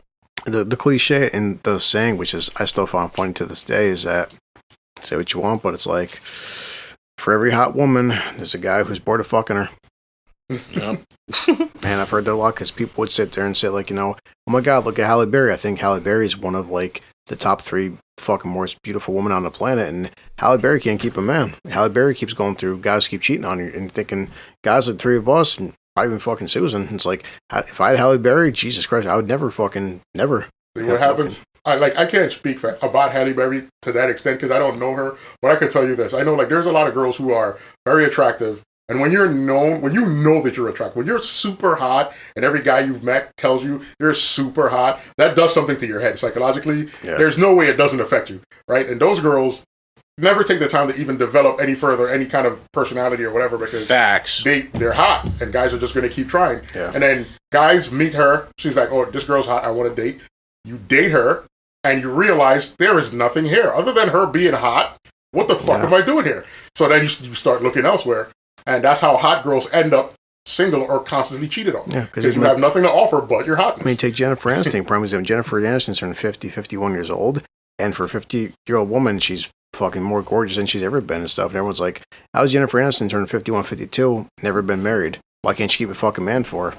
It's like she lost Brad Pitt to Angelina Jolie. People are saying, Angelina Jolie was fucking his brains out. That's why. It's like Angelina Jolie is a fucking goddamn freak. I mean, there's a bunch of shit in the tabloid about him wanting to have kids and Jennifer Aniston not wanting to do it. Well, and she's like, she's 51 years old. She has no kids. She doesn't have any kids. Never been fucking married. And she was married to Brad Pitt. Yeah, well, that's what I'm saying. But never been fucking married for like, you know, nothing long term, nothing serious, nothing meaningful. Well, the funny thing is, they actually just, if you believe tabloids half the time, they got back together recently. Yeah. That's because she's hot. Well, I'm just gonna throw this out there, and I'm gonna say this. I say this with a whole heart because this is honestly how I feel. When it comes to most girls that I hang out with, I don't care about looks. For the most part, I don't care about looks. You know what I'm saying? Like, if there has to be some sort of physical attractiveness. If you know what I'm saying, whether it's all psychological with the physical attraction or whether it's there's some sort of physical attraction that brings you to that person. You know what I'm saying? Yeah. And after that, it becomes personality. But what's wrong with this generation is just that it's all physical. Yeah. And not psychological or mental at all until a certain point into the relationship. And by the time it already reaches that point, there's a lot of attachment because of the physical side to it, and they confuse the physical attraction with the mental and the emotional attachment, and that's why relationships last so much longer than they should in a lot of places. Like when there's like the cheating that's going on, the girl's like, "Why did that happen to me? Like why? Like we've been hanging out, we've been fucking for this amount of time and stuff like that." That's exactly what it was. Yeah. It was only fucking. There was no emotional attachment. There was no mental attachment. There was like, yo, I really like this girl. I like where her head is at. No, dudes is like, yo, she got a tight pussy. I want to keep hitting that. And then eventually dudes are going to get bored because it's just the same few positions because every woman's not going to arch their back the same. Every woman's not going to ride dick the same. You know what I'm saying? Like, I mean, eventually there is like a pattern because, you know, you can only ride dick a certain, I mean, you know what I'm saying? Like, women are only going to ride dick a couple of different ways. You know what I'm saying? But it's just like how it feels to a man, especially a cheater, is going to be like, yo, I need a girl who's going to ride my dick differently. You know what I'm saying? I need a girl who's going to do this. Because it's from a physical aspect. Yeah. That's the thing, that the psychological aspect on a man that cheats constantly is the fact that he's just a selfish person. Like, he'll, like, this is the weird thing about a lot of men, right? Yeah. A man could be in love with a woman, head over heels in love with her, doesn't want to lose her, doesn't want her to go anywhere, but he still wants to fuck other girls, right? Yeah. And it's a weird, not really weird, but it's common. It's common. That's what it is. The thing about being committed in a relationship is that the whole concept of commitment means that you have to sacrifice the other people. Like, this is what the concept of commitment means. It doesn't mean that you are no longer able to fuck women. It doesn't mean that you will no longer find women attractive. It means that even though you still want to fuck other women, you have made a commitment to be with this one, so honor it. Nowadays, men don't even have to do that because for some reason, women are more drawn to the cheaters. Like, it's almost like if you're not going to cheat on her, she doesn't want to be with you. Like, it's kind of a weird dynamic. Because they feel like that, well, I mean, I don't want to be with some ugly guy that no other female wants. Like, females low-key want to have a competition. Those sort of females. Yeah. Those sort of females want to low-key have a competition. Like, I bet you my pussy going to keep them before yours. Like, yo, I swear. Not to cut you off, but let me say this, right? The weird thing about that is this. Like, men and women have very, very different views on sex, on the very concept of sex itself. Not even the act, there's a concept of it. Women think that they could fuck a guy into staying with them. Men want to fuck every pussy moving. There is women. Let me say this out loud for all women to hear. You cannot fuck a man into being faithful. It can't happen. It is impossible. Impossible. What makes a man loyal to you is the other things about you that he likes. Like this, any two people on this planet could have sex, but any two people can't be in a committed relationship. There's a lot of work in a committed relationship, and the things that make him want to stay with you, it's not going to be sex. I know that women wish it was that easy. Oh, if he loves this pussy, he's going to put a ring on it, and he's going to stay forever. No, if he loves the pussy, he'll put a ring on it, but that's as far as it's going to go. He's still going to fuck around. Sex isn't the thing that's going to keep any man. Yep. You have to make yourself more valuable to a man than just sex. If you come into the relationship offering sex, he's going to take it because he's a man. But that's not going to be the thing that's going to keep him. In the end, a guy needs a woman who's actually like his friend.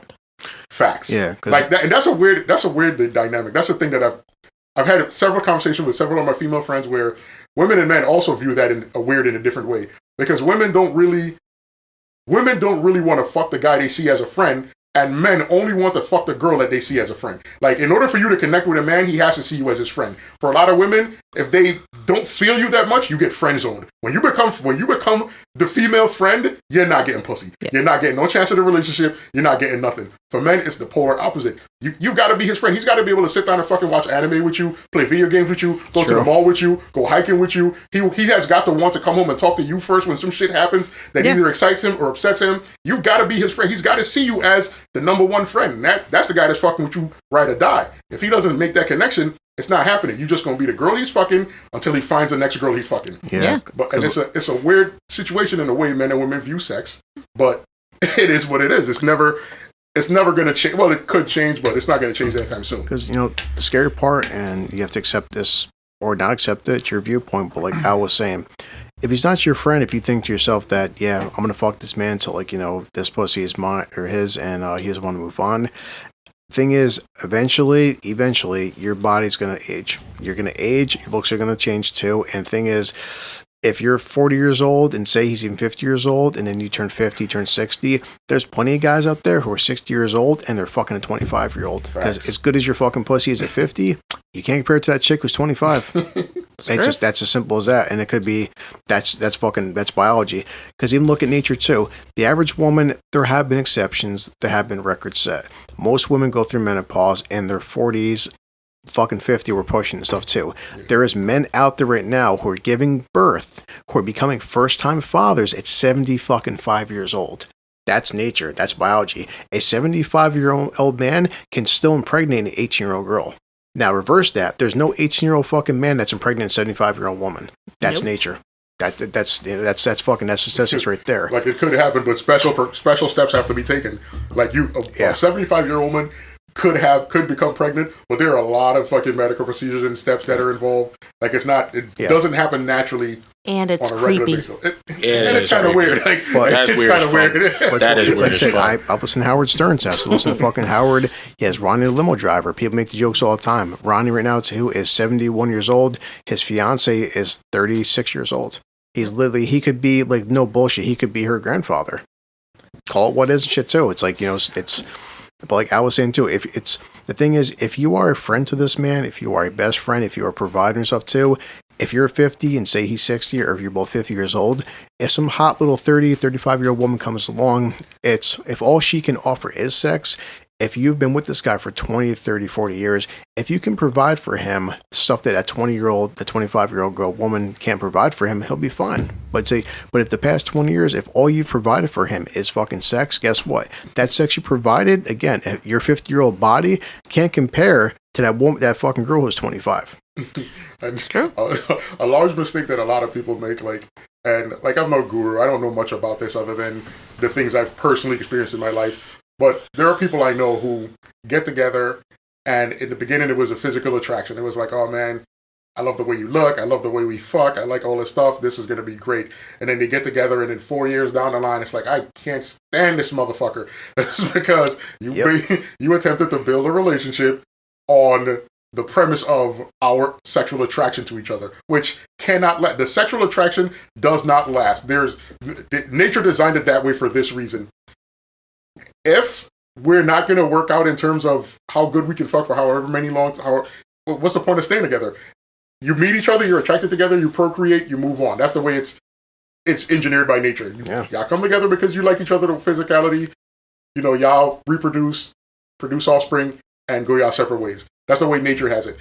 Men, in our great wisdom, have created societies where, because of in all different parts of the world and in all different parts of our human existence, there were different things that caused marriage to become important. There were times where there was a scarcity of women or a scarcity of men, or everybody was tired of just these men getting these women because of what they had, whatever. There were different rules and different reasons that took place that led to marriage being a thing in the modern era. Right now, marriage is a thing that at one point people took very seriously, where I met this woman, we fall in love, we get married before the eyes of God. We decided to commit to each other until death do us part. Now that those vows mean nothing, because the gods that presided over these vows mean nothing, and the things that once held true and were worth something is just not. We're sitting in a new culture, this whole new culture of it's referred to as the finesse era. where everybody is finessing everybody else. Like, you know, like I want to see how much lies I could tell you, how much I could get out of you, how much I could use you, and then I'd be out and then try to run this game on the next person. Men are doing it. Women are doing it. Not all men and all women, just to be clear. There are men and women out there that still believe in the old-fashioned method. The problem is you don't know how to tell each other apart. Like, you don't know how to tell the woman that wants the real thing from the woman that doesn't. And women don't know how to tell the guy that wants to be with her committedly from the guy that just wants to be a finesser. Like, it's hard to tell. And then what happens is, on both sides, men meet enough women that hurt them and women meet enough men that hurt her. And then they get to a place of not being able to trust. They become very jaded. Yeah. So by the time they eventually run into each other, it's a situation of, I'll just see how long it takes this person to hurt me. Or I'm not even going to let this person get the chance to hurt me. I'm not even going to make myself that vulnerable. I'm just going to kick it with this person until I meet somebody else I want to kick it with. And, you know, you miss out on the possibility, the opportunity for something real because people have been hurt. And it's all due to, like, this just wild, this era, this point in time, which this isn't going to last. It can't, because it's very destructive. It's very self-destructive. It's not going to last. I give it maybe another 6 years, if that, you know, for this whole thing to not be as popular as it is now. One thing too, Alec, I take away the whole marriage thing. Again, from a nature standpoint and a biological standpoint, yes, we have evolved to a certain level, but there's certain biological things that are hard for us to, you know, change, hard for us to, like, take focus off of. But, like, look at practicality. A woman gets pregnant, okay? She can only get pregnant essentially once a year. It takes you time to get pregnant. Basically, fucking 9 months, you push the kid out, and there's some healing process. Say, for instance, after the kid came out, you get pregnant right away again. I mean, another couple months could pass by, but we'll just say once a year. If a guy gets you fucking pregnant during that 9 months time period, you can only have one kid. A man, however, in that 9-month time period, he can knock up fucking 5 chicks a week. Yeah. So it's like, you know, biologically too, it is biologically too, for men anyway too, to have a different aspect on sex, because it's just like, say, the whole way we view it and experience it. It's one of those things where like women don't understand why the concept of men calling women sluts exists. It comes from a place of, it comes from a two system setup. Like, one system is basically for the largest part of history, the patriarchy has dominated everything, and they wanted women to conform. So it's like, do this or be labeled, right? And for the most part, women went along with it for the longest while. We come to the modern era, but there's still all the instincts, the lingering instincts in us. The problem with trusting a woman, like, and being okay with a woman being promiscuous, this is where the problem lies for the largest part. When a woman gets pregnant, no matter who the father is, she's the mother. That's her kid. So it's her choice on basically who sires the baby, right? Okay. And men have to take her at her word. Like, I could be with you, but if you have a history of fucking everybody in the neighborhood, how can I trust that this is my kid? Like, in the modern era, we solved that problem with DNA testing. But there was a large part of history where DNA testing didn't exist. Sure. Where men had to find out on their deathbed or somewhere in life that I've been raising these children, but none of them are mine. Yeah. Right? And that's where that plays a huge part, especially in terms of, like, way back in the times of kings and lords and all this stuff, where siring a new line so somebody to carry on your name and inherit your estate was very important. Yeah. The last thing you needed was to be Lord Chris, but your wife is bringing the child of Junior, but he's going to inherit your estate. Well, right? This was a real thing. Just real quick, like Susan, I know this too. Look at Game of Thrones. I was just about to say that. Because remember the whole thing with Robert and Cersei. Prime example, which is that Game of Thrones. Or the birth of Jon Snow, even. Yeah, but back on point two, that's why I said some people can, like, say what they want about Game of Thrones being fantasy. George Martin, when he wrote these books too, he made the majority of Game of Thrones, the themes of Game of Thrones, based on real life. That, in all honesty, is my favorite part about Game of Thrones. And I'll be honest, realistic with it is. The books, the TV show, whichever, he does politics, religion, and all the stuff we don't talk about, but the stuff that, like, you know, he shows, like, the fanaticism of, like, all these different things. Yeah. Like how everyone's a player, and if you don't know what you're doing, like Ned Stark in the first season, the first book. Yeah, everyone loves Ned. Ned's the main guy. Cool. Ned did not know what he was doing when he was playing the Game of Thrones. Yeah, and not to mention the theme of everyone expects the good guys to win. Sometimes if you're a good person, sometimes if you do the right thing, 90% of the time, it will get you fucking killed. Exactly. Yeah, but even the term bastard said too. Remember, there was a time period in the history of not even this country but this planet. If somebody called you a bastard, that's like I said, that's more offensive than calling someone a freaking nigger. That's like slapping someone in the face. Or faggot or retard. Because there was a point in time where religion ruled supreme, and having a child out of wedlock was deadly. The ultimate fucking sin. Yeah, that shit would get you fucking killed. So you get labeled as a bastard, and you are the walking proof that your mother or your father, whoever committed the crime, 90% of the times it was women.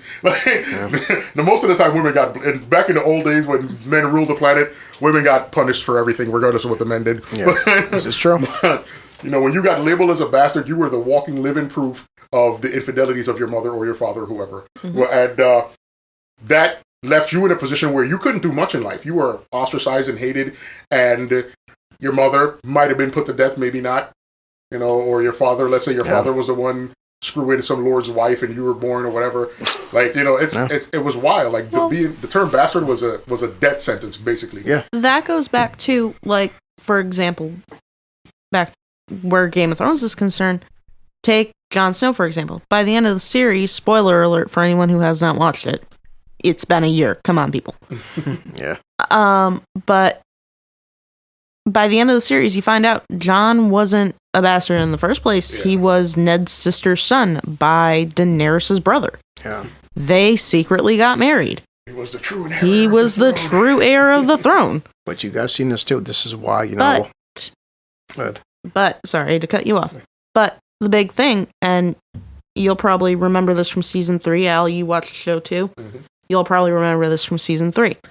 When Robb was on his campaign and Kat was upset and she was making that shrine thing for the 7 gods and whatnot, and when his wife comes over and she asks her if she can help her and she tells her no, and she's like, only a mother can do this, and then she gives her the whole backstory how she's done it twice in her life and this is the 3rd time she's had to do one, and she's like, well, which of your other sons have you had to do this for? And she's like, once for Bran, and the first time I ever did one was for Jon Snow. And she's like, he's not my son, but I didn't want to watch him die. And she's like, I prayed to the gods. I asked them, please don't let this child die. I will fall to my knees in front of my Lord husband and beg for him to give him his last name. I will call him my son. Just don't let him die. And when he got better, she's like, I could not keep that promise. Yeah. And now the gods are cursing my son because I couldn't love a motherless boy. Well, just on the side before I'll get into more, it's just this is why people for season 7 and damn sure season 8. If you watch the first few seasons of Game of Thrones, the supernatural element is not really there that much. It's if you think about it, Game of Thrones, especially season 1 and even season 2, the supernatural element too with dragons and White Walkers, it was just coming. That's 5% of the fucking show. What made Game of Thrones back then was so fucking intriguing was the whole political aspect and also what made this show the plots, but the characters, what made everything seem so realistic. Game of Thrones felt like go back to season 1. Go back to season 1 of Game of Thrones. I'm telling anyone who's listening, if you have watched Game of Thrones, go back and rewatch season 1, episode 2. Yeah. The moment when Ned has to go and kill Sansa's direwolf. Yeah. Watch Sophie Turner and Maisie Williams in that scene. Their reactions, mind you, they were 12 and 13 years old when they filmed this. Yeah. When the show ended, they were what? In their early 20s? Early 20s, yeah. But early 20s. About 10 years between the first season of show. Yeah. But just look at their faces. Look at how their acting is. Look at them then, and then look at them at the end of the series and see the digression. Not the progression. Yeah. But see how much their characters were degraded going downward. Yeah. With their acting skill. And I personally love both of them as actresses. I think they're both great. I love both of their characters. But the reason I love their characters was because of the first few seasons. Yeah. Mind you, I was one of those people when Arya had sex in comparison to Chris, where he's like, damn, it's like watching my little sister, and I'm rooting her on going, yeah, Fuck that bastard! Get it? Gendry! But I do see people's standpoint, though, too. It's just like, no, I mean, that was comedy, but I do understand. It's like, you watching this girl and the final season, she's having sex with a guy, and she's like, what, 19, 20 years old and stuff? Her character's supposed to be 18. She herself was like 22. Yeah, but like you said, too, but you're watching this little girl, like, when you've seen her in season 1, she's 12 years old. So it's like, it's still part of you. Even though practically every party is like she's 22, there's still part of you thinking, like, you feel like you're watching a 12-year-old have sex, because in your mind, you've watched. Well, it also doesn't help that she hasn't grown. Yeah, she still looked like a kid. She could have passed for 14 easily. That's the thing that made it hard to watch. It's like, this 3-year-old is having sex. What the hell is going on here? But on a side note, this is why people laugh too, which again, this will become the politics later and the whole SJW bullshitting people on social media. You know, fucking, the guy who plays freaking Finn, on Star Wars, what's his name again, Sue? I can't remember. Finn, John Boyega. And John Boyega was talking about Game of Thrones and like, you know, why doesn't Game of Thrones have enough black actors? And every black actor on social media saying, John, yeah, I'm in Game of raising their hands like, John, you know, go fuck yourself. Yeah. You're bitching with black actors in Game of Thrones. Have you ever watched an episode? Plenty of black actors in Game of Thrones, fucking retard. Like, but also keep in mind, too, with Game of Thrones, the setting, how they set up Game of Thrones, if you literally take it and turn it upside down, it is the United Kingdom. Well, yeah, but also too, like we talk about in real life too, if you look at Winterfell, much like Alaska, not going to be a lot of black people living in a climate that's like 40 below most of the fucking year. But then you go down to Dorne, and it's basically going to be people of a darker complexion. Different countries with different atmospheres, different demographics, had different kinds of fucking people. Again, so like I said, Dorne. Wasn't a lot of white people in fucking Dorne. Nope. So it's like... Northern part of Dorne, yes. If you go by the books. Northern part of Dorne, yes. Southern part, that's where their Rhenish culture came in. Yeah. Definitely want to double back on the relationship talk that we were having, where people we veered off into Game of Thrones, but I want to double back on. Sorry, Junior, we know you haven't watched it. You need to. That's the point I said to this podcast too. Is we can you know, because anybody listen to this too. Most likely, if you haven't fucking watched Game of Thrones, you know Game of Thrones by now. So come on. I mean, I watched a couple of episodes. I just never watched the entire We're just saying series. too. When you get down to it, just Game of Thrones had such a political and pop culture set. It's so far in the past 10 years. It's been the biggest show in the past fucking decade, even bigger than The Walking Dead. So it's like, it's much like Star Wars. If you don't know Game of Thrones, you know the term winter is coming because it's fucking everywhere. Listen, you know the terms, you know nothing, Jon Snow. I showed up for Daenerys' titties and I stayed for the plot. Yeah. Yes. Yeah, I mean, it's like, you know, the political message of Game of Thrones is definitely strong. I mean, I've only watched a few episodes, so I don't really know too much about the story. The themes itself, are universal because the themes from Game of Thrones can be used right now. They could be used 20 years ago. They can be used 50 years from now. It's just there's certain themes like Robin Hood, you know, fucking like King Arthur and stuff too. These themes are they're universal. They could be done 1,000 years from now. Yeah, like the infidelity and cheating parts of it and things like that. Yeah, a lot. I wanted to say something earlier, something about what Al was saying. The differences between how sex is approached between men and women.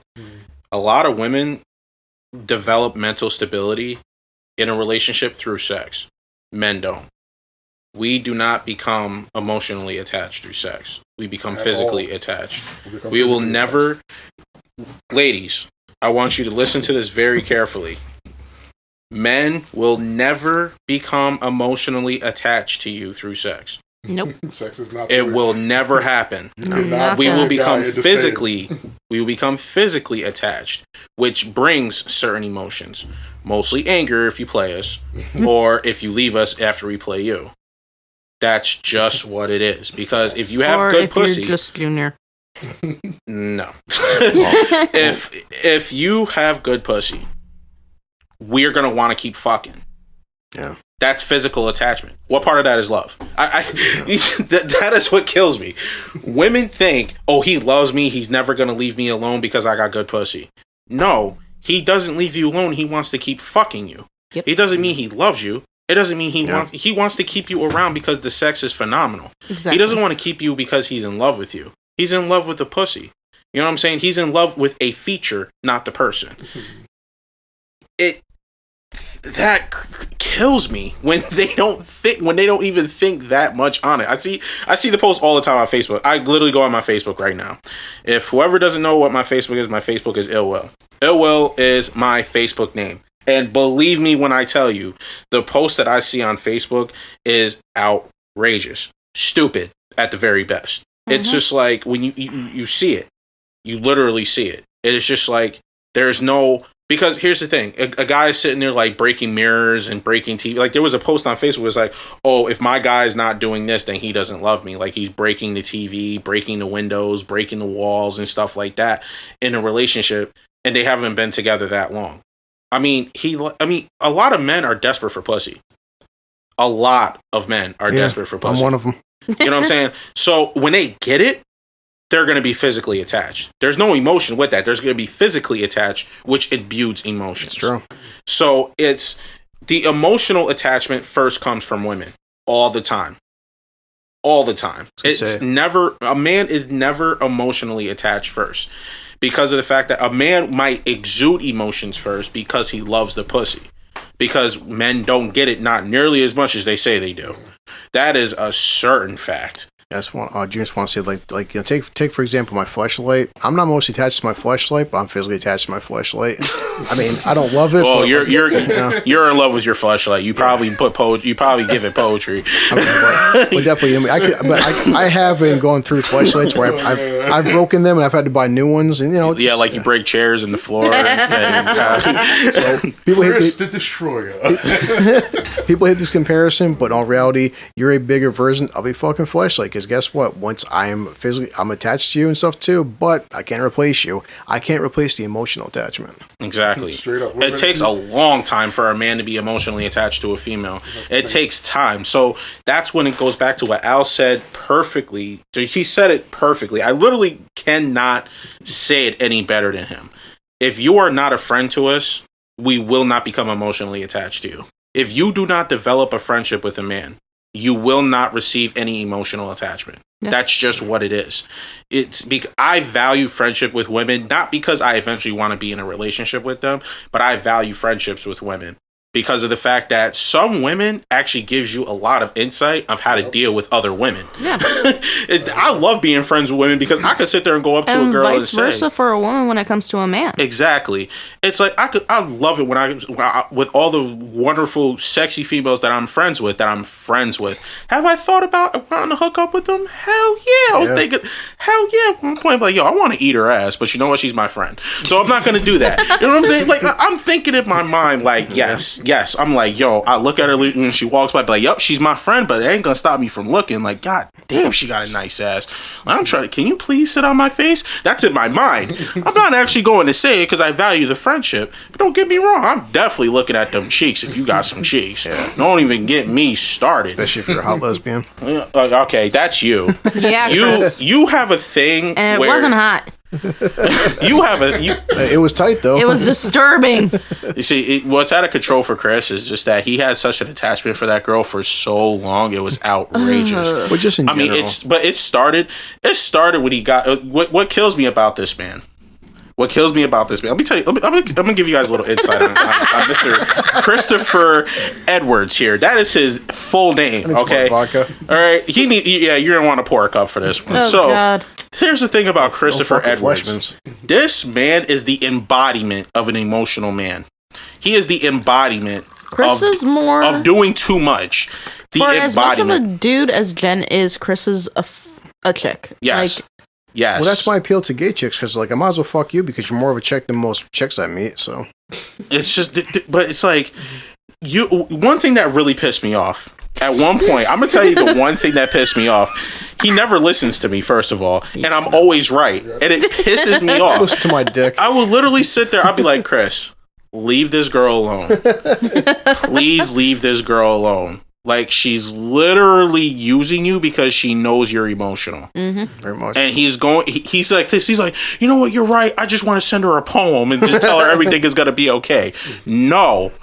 Leave her alone. Like, this man will not listen to you. He is the most stubborn.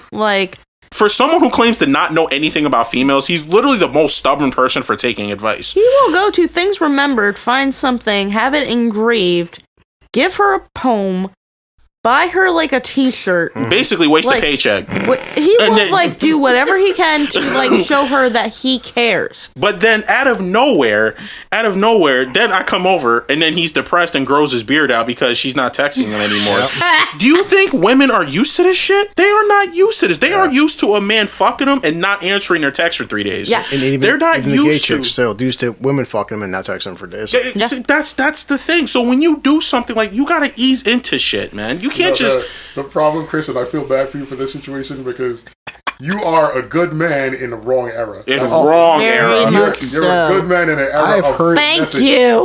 Like, You should have been born in the 70s where they actually appreciated real love and marriages. you Because needed to be born Or in the 60s. 40s or the 30s, somewhere where a woman I Yes. treated you right. Like, you should be a grandpa right now. You should be a 31-year-old man in 2020. You should be a great grandpa. Yeah, because bro, you are way too lovey. Like you are way too lovey to be in 2020. He and his like wife should be like the goal set for his like future generations, saying, you know, I want the type of love that The grandma goals and on grandpa Facebook. had. Yeah, you see those couple Yeah. goals with those pictures on Facebook? Where it's like, that's him. they've been married That's for him. 60 years. Yup. They've never cheated on each other once. Yup. They've maybe had 2 fights in their entire relationship, and it was over stupid crap. Yup. And, you know, let's just all look to Grandpa Chris and Grandma Cornelia Yup. and be like, you know, Bernice. Why Cornelia though? Why did it be Cornelia? You could have said Carissa, something. Cornelia.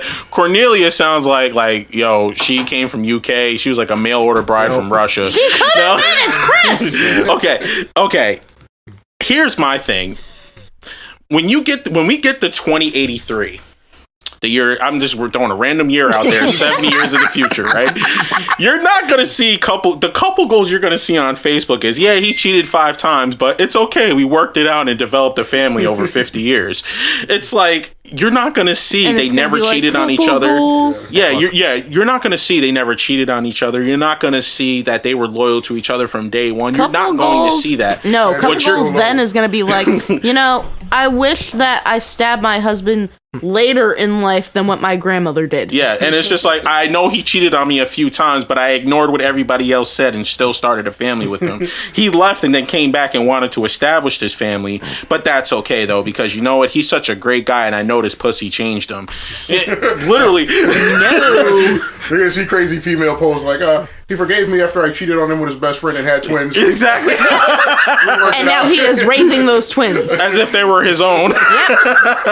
And one of them might be. Hey Junior, I'm not sure if you posted this, but I've seen this on Facebook a few times. But like in the end, I kind of get the last laugh because you probably post this picture, it might be a picture of house or something. It's like, you know, she may unfriend me, she may stop turning my text messages, but she can't unsuck this dick. That's a fact. That is a full fact. You know what? I may be the fucking loser, but guess what? She may have fucking did coke and had about 10 shots of tequila, but she can't take. She can't. I had a friend say something very similar to me. I guess he probably got it from the same source somewhere on Facebook or whatever. But I remember me and him sitting down reminiscing about old days and talking about girls that we've both dated and all the houses we've had. And he said all the stress and drama she put me through, and then she tried to act like we didn't exist. I don't care, because you could do everything in your power to act like nothing happened, but you cannot get rid of the fact that we had sex. Like, you can't wash off the sex that we had. Trust and me. it was like a weird. Like, I laughed at the time. It was funny as hell. I've said this too. Like, Women listen, do that though. Women do that. I mean, was sex fantastic? Yes. Did it last 30 seconds? Yes. But you know what? That's 30 seconds that she can never fucking take back. So. Here's the you know the thing that kills me. Here's the thing. There's 2 things about a lot of women that kill me, and I see it on Facebook all the time. One of them say, like, if the dick was trash, the body doesn't count, and that's not how it works. You can't just sit there and say, "Oh, we never fucked," when you guys did. Oh, it's just because that. Oh, and why do women always come at the man's manhood first? I swear to God, every argument that a relationship has, I've personally witnessed this. Women will always sit there and say, "Well, your dick trash," or "your dick's little," or anything like that. I'm like, bitch, you still sit on this shit on a regular basis. The fuck is you complaining about it now? Here's the thing, though, too. In the end, if she's cheating on you, the first thing going through your mind is, was his dick bigger than mine? That's not the first thing that's going through my mind. You want to know what the first thing going through my mind if I find out Go where a ahead. girl is cheating on me? You're actually gonna laugh at this. You ready for this? Oh, boy. She had more hair than me. First of all, I'm gonna need you to stop because you know what? At the end of the day, I know Was I'm he losing my skinnier hair. than me, or was he the same I size don't as give my a dad? fuck. I really don't give a. Honestly, I don't give a fuck about Could any he of still that. wear sneakers? Okay, that pisses me off. But here's the thing though that kills me. You want the one thing that's going Could through he my jog down the mind? street for longer than 10, It's just- 16 Was steps? he a white guy? It's just like yo. It's just like what was the point? It's like because of the fact that it's like that's what's going through my mind. What was the point? Why cheat and then come back to the house? It's like if you're gonna cheat, stay away, right? Because if like men do it too. Men do it all the time. They cheat and then go back to their girl like it's nothing. Oh yeah. Men are insecure for 3 reasons. One, they're doing dirt. Mm-hmm. They had dirt done to them, Yep. Yeah. or they feel inadequate. So they act insecure because they know that they're not doing anything for their girl other than having dick and arguments. So now you bring nothing to the table, and this girl who's so independent and doesn't need anything from you but a loyal dick in time, and you're not even bringing loyal dick, you're being insecure because you're that inadequate that you can't even provide the 2 things that she wants, which is dick and attention. Because she's so independent, she doesn't want your money, she doesn't want anything from you. Yeah. I love an independent female like that. Be like, oh, listen, you want to go out on some dates, you want to have, we can hang out around each other, I can play the game, you're not going to feel some type of way, because a lot of females feel some type of way about guys who play video games for some reason. Yeah. But it's just like, it's just like the independent woman that really just values your attention and your time and doesn't have to like worry about what's going on with your pockets or anything like that. Just some dick and attention, loyal dick and attention. Let me add that loyal part to it. Mm-hmm. And the fact that men can't even do that shit. So it's just like, of course, women are going to get pissed off. I'm not even going to sit there and say that, a lot of men has caused grief in women. Like, they have caused grief because they know that they're attractive. They know they're attractive. They know they can get women and stuff like that. So they get these women and they're like, yo, if I can get her and she's bad and she's sexy, let's see if I can get this other one that looks even better than her. Men, it's just like, at what threshold do you just stop and say, yo, I'm just trying to fuck with her? Yeah. Because she already is presenting to me that she wants to be with me. But I don't want to just keep fucking around. You know what I'm saying? Yes, I understand that we live in a society, and we understand that we live in a place, and that it's natural that guys fuck multiple females. I understand that. But me, I'm old school in the sense that if I really like one girl, I want to just fuck with one girl. That's me personally. And it's just like I've had crushes and stuff like that. I had a few flings and things like that, but I made it perfectly clear that that's all I wanted. Yeah. You know what I'm saying? Because I value communication, and communication is the number one thing that's lacking in this generation. Yeah. Because of the fact that they think that arguing with each other is communication. They think yelling at each other, beating each other up, and breaking walls is communication. Yep. Yeah. And it's not. Well, we're almost coming up on 2 hours. That we kills a lot of time. So wow. Let me just finish up with 2 things that eventually I'll get to my last time I had sex story, because it's fucking hilarious. Oh, because Jesus Christ. Me having sex is gross as it is, but when we need comedy to the aspect, that makes it worth the story. This is pretty comical, so you might want to listen. But basically, so to wrap up everything that the 4 of us been talking about, this is just my end viewpoint. I'll let these guys say their goodbyes and stuff. Is that it comes down to how many cliches, how many times have you seen it where it's like, my man, my boyfriend, my husband wants to hang out with his friends more than me. Well, maybe he'd want to include you with his friends and his extracurricular activities if you were part of his friend. But the thing is, he wants to hang out with the boys and play video games and go see movies and go do something because to him, you're not a friend. You were just a part of his life, or sometimes an obligation. You're his wife, not his friend. You should be focused on being his wife, his girlfriend, and also his fucking friend. And the biggest thing you hear about all females all the damn time is, I cheated on this person because he doesn't want to hang out with me. Well, maybe he doesn't want to hang out with you because you guys don't click, you guys don't share the same likes and stuff too, the same activities. Try being more of his friend instead of being his fuck buddy. And that would actually lead into a more long-term relationship. So, got about 5 minutes. I'll let these guys, them say their piece, and then we'll close the shit up. All right, I want to say 2 things quick. This goes for men and women. Whenever you're interested in somebody that has made it clear they're not interested in you, move the fuck on.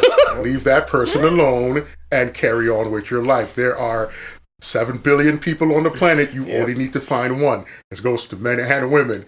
Second thing I'd like to say is support your local communities. Donate to your libraries, your school, your fire departments, your police stations, your hospitals. Donate to the infrastructure to make your family better for yourself and your neighbors. So, I second what Al said. Second part, not the first. Well, first part as well. But, basically, live long and prosper, assholes. We're all pretty, like, intoxicated right now, I'm sure of, except for Al. Goddamn right. I got fucking Fleshman's vodka, so I'm good. Yeah, that's disgusting. That's a goddamn shame. I can't get too hammered because I gotta drive a distance. So, starting Thursday, I will be posting.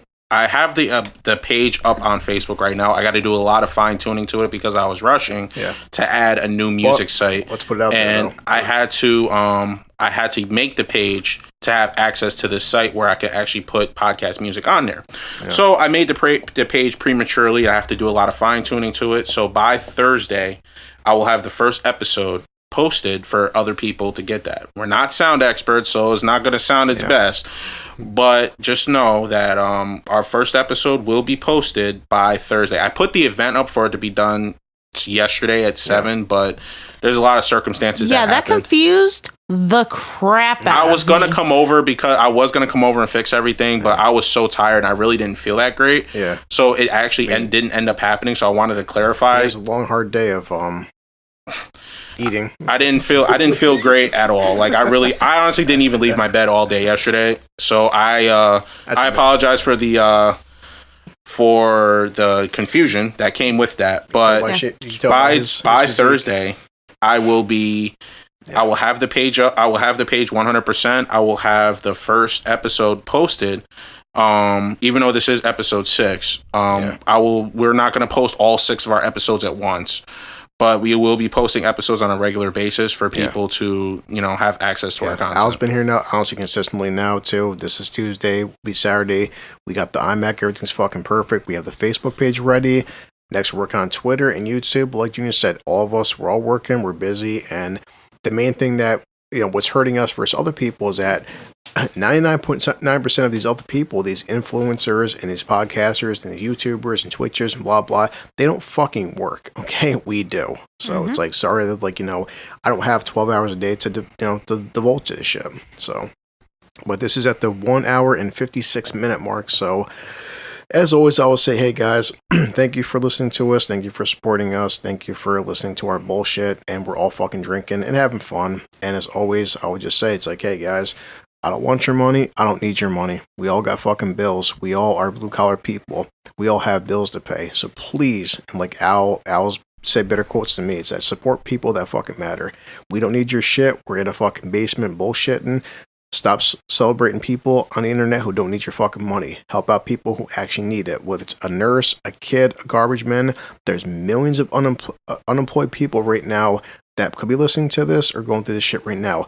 Fuck these people on social media and on Twitch and on Instagram and whatever. Give money to somebody who fucking needs it. We damn sure don't. And people out there who don't work a real job, they shouldn't get your fucking money. Help somebody who actually fucking needs it and who actually matters. A farmer, a local fucking corner store, anybody. Yep. Stop donating and supporting people that are lazy, entitled fucks. Because screw them guys. They're not blue collar people. They don't give a fuck about you. All they want is your money. And they don't give a shit what happens to you and your kids or anybody that you know. So, one more thing really quick. Got 2 minutes. Make sure that you guys give us, again, for the new people that's going to be added to our page, give us dialogue. Give us something to talk about. Put titles up on there. Tell us, hey, why don't you talk about, everybody's party life, or give us something to talk about. If you guys give us dialogue, that'll make it even more interesting. We will shout you out in these episodes. Like in these episodes, like if I open up the episode, or Chris opens up the episode, or Al, or Susan, or even Jen when she's here. If anybody is here that starts it, we will make sure to shout out the person who gave us this content for us to actually talk about, because it isn't just about us, it's about you too. Yeah, and me and Alex kind of talked about this a little bit, and Junior, before we started podcasting, the 4 of us and the 5 of us with Jen, we all share the same views and opinions and values, and if anything we say offends you, Sorry, but we're not gonna fucking apologize. We're gonna I'm not gonna everything Al says I agree with, and Junior and Susan, I support them on this podcast or social media, and we're not gonna apologize for the way we feel about shit, whether it's political or racial or sexual oriented or whatever. We're gonna piss people off, and you know what? Like Al would say, I don't give a fuck. I'm doing this with my friends and my family. If you don't like it, hey guys, this shit is free. So you know what? Ask for a refund. So when it comes to this podcast, you get what you pay for. So I'm doing this fucking because I enjoy this shit. I love hanging out with my friends, eating barbecue, drinking and stuff too. Whether we get 1 fan or 1,000,000 fans or fucking 20 fans, whatever, this will make somebody happy. If it doesn't make you happy, hey, look, Howard Stern, Joe Rogan, anybody out there too. Nobody check any fucking YouTube video right now on YouTube. You could have 10 million fucking views and 100,000 likes and 20 fucking dislikes. You can't please everybody. We're not here to fucking please you. We're here to please each other and make each other laugh. I don't know about the pleasing each other part. I mean, weird, Chris, he goes in that direction, but that's not me. Like he goes in that direction. I'm here. I definitely like to please Junior. So get the fuck out of here. You're banging the homie. I always thought that was the case. I have a weakness fucking for cuddly black guys. So I did prison time. So shit. Al's more cuddly than me. Plus he smells better too. That's true. All right, we're out, guys.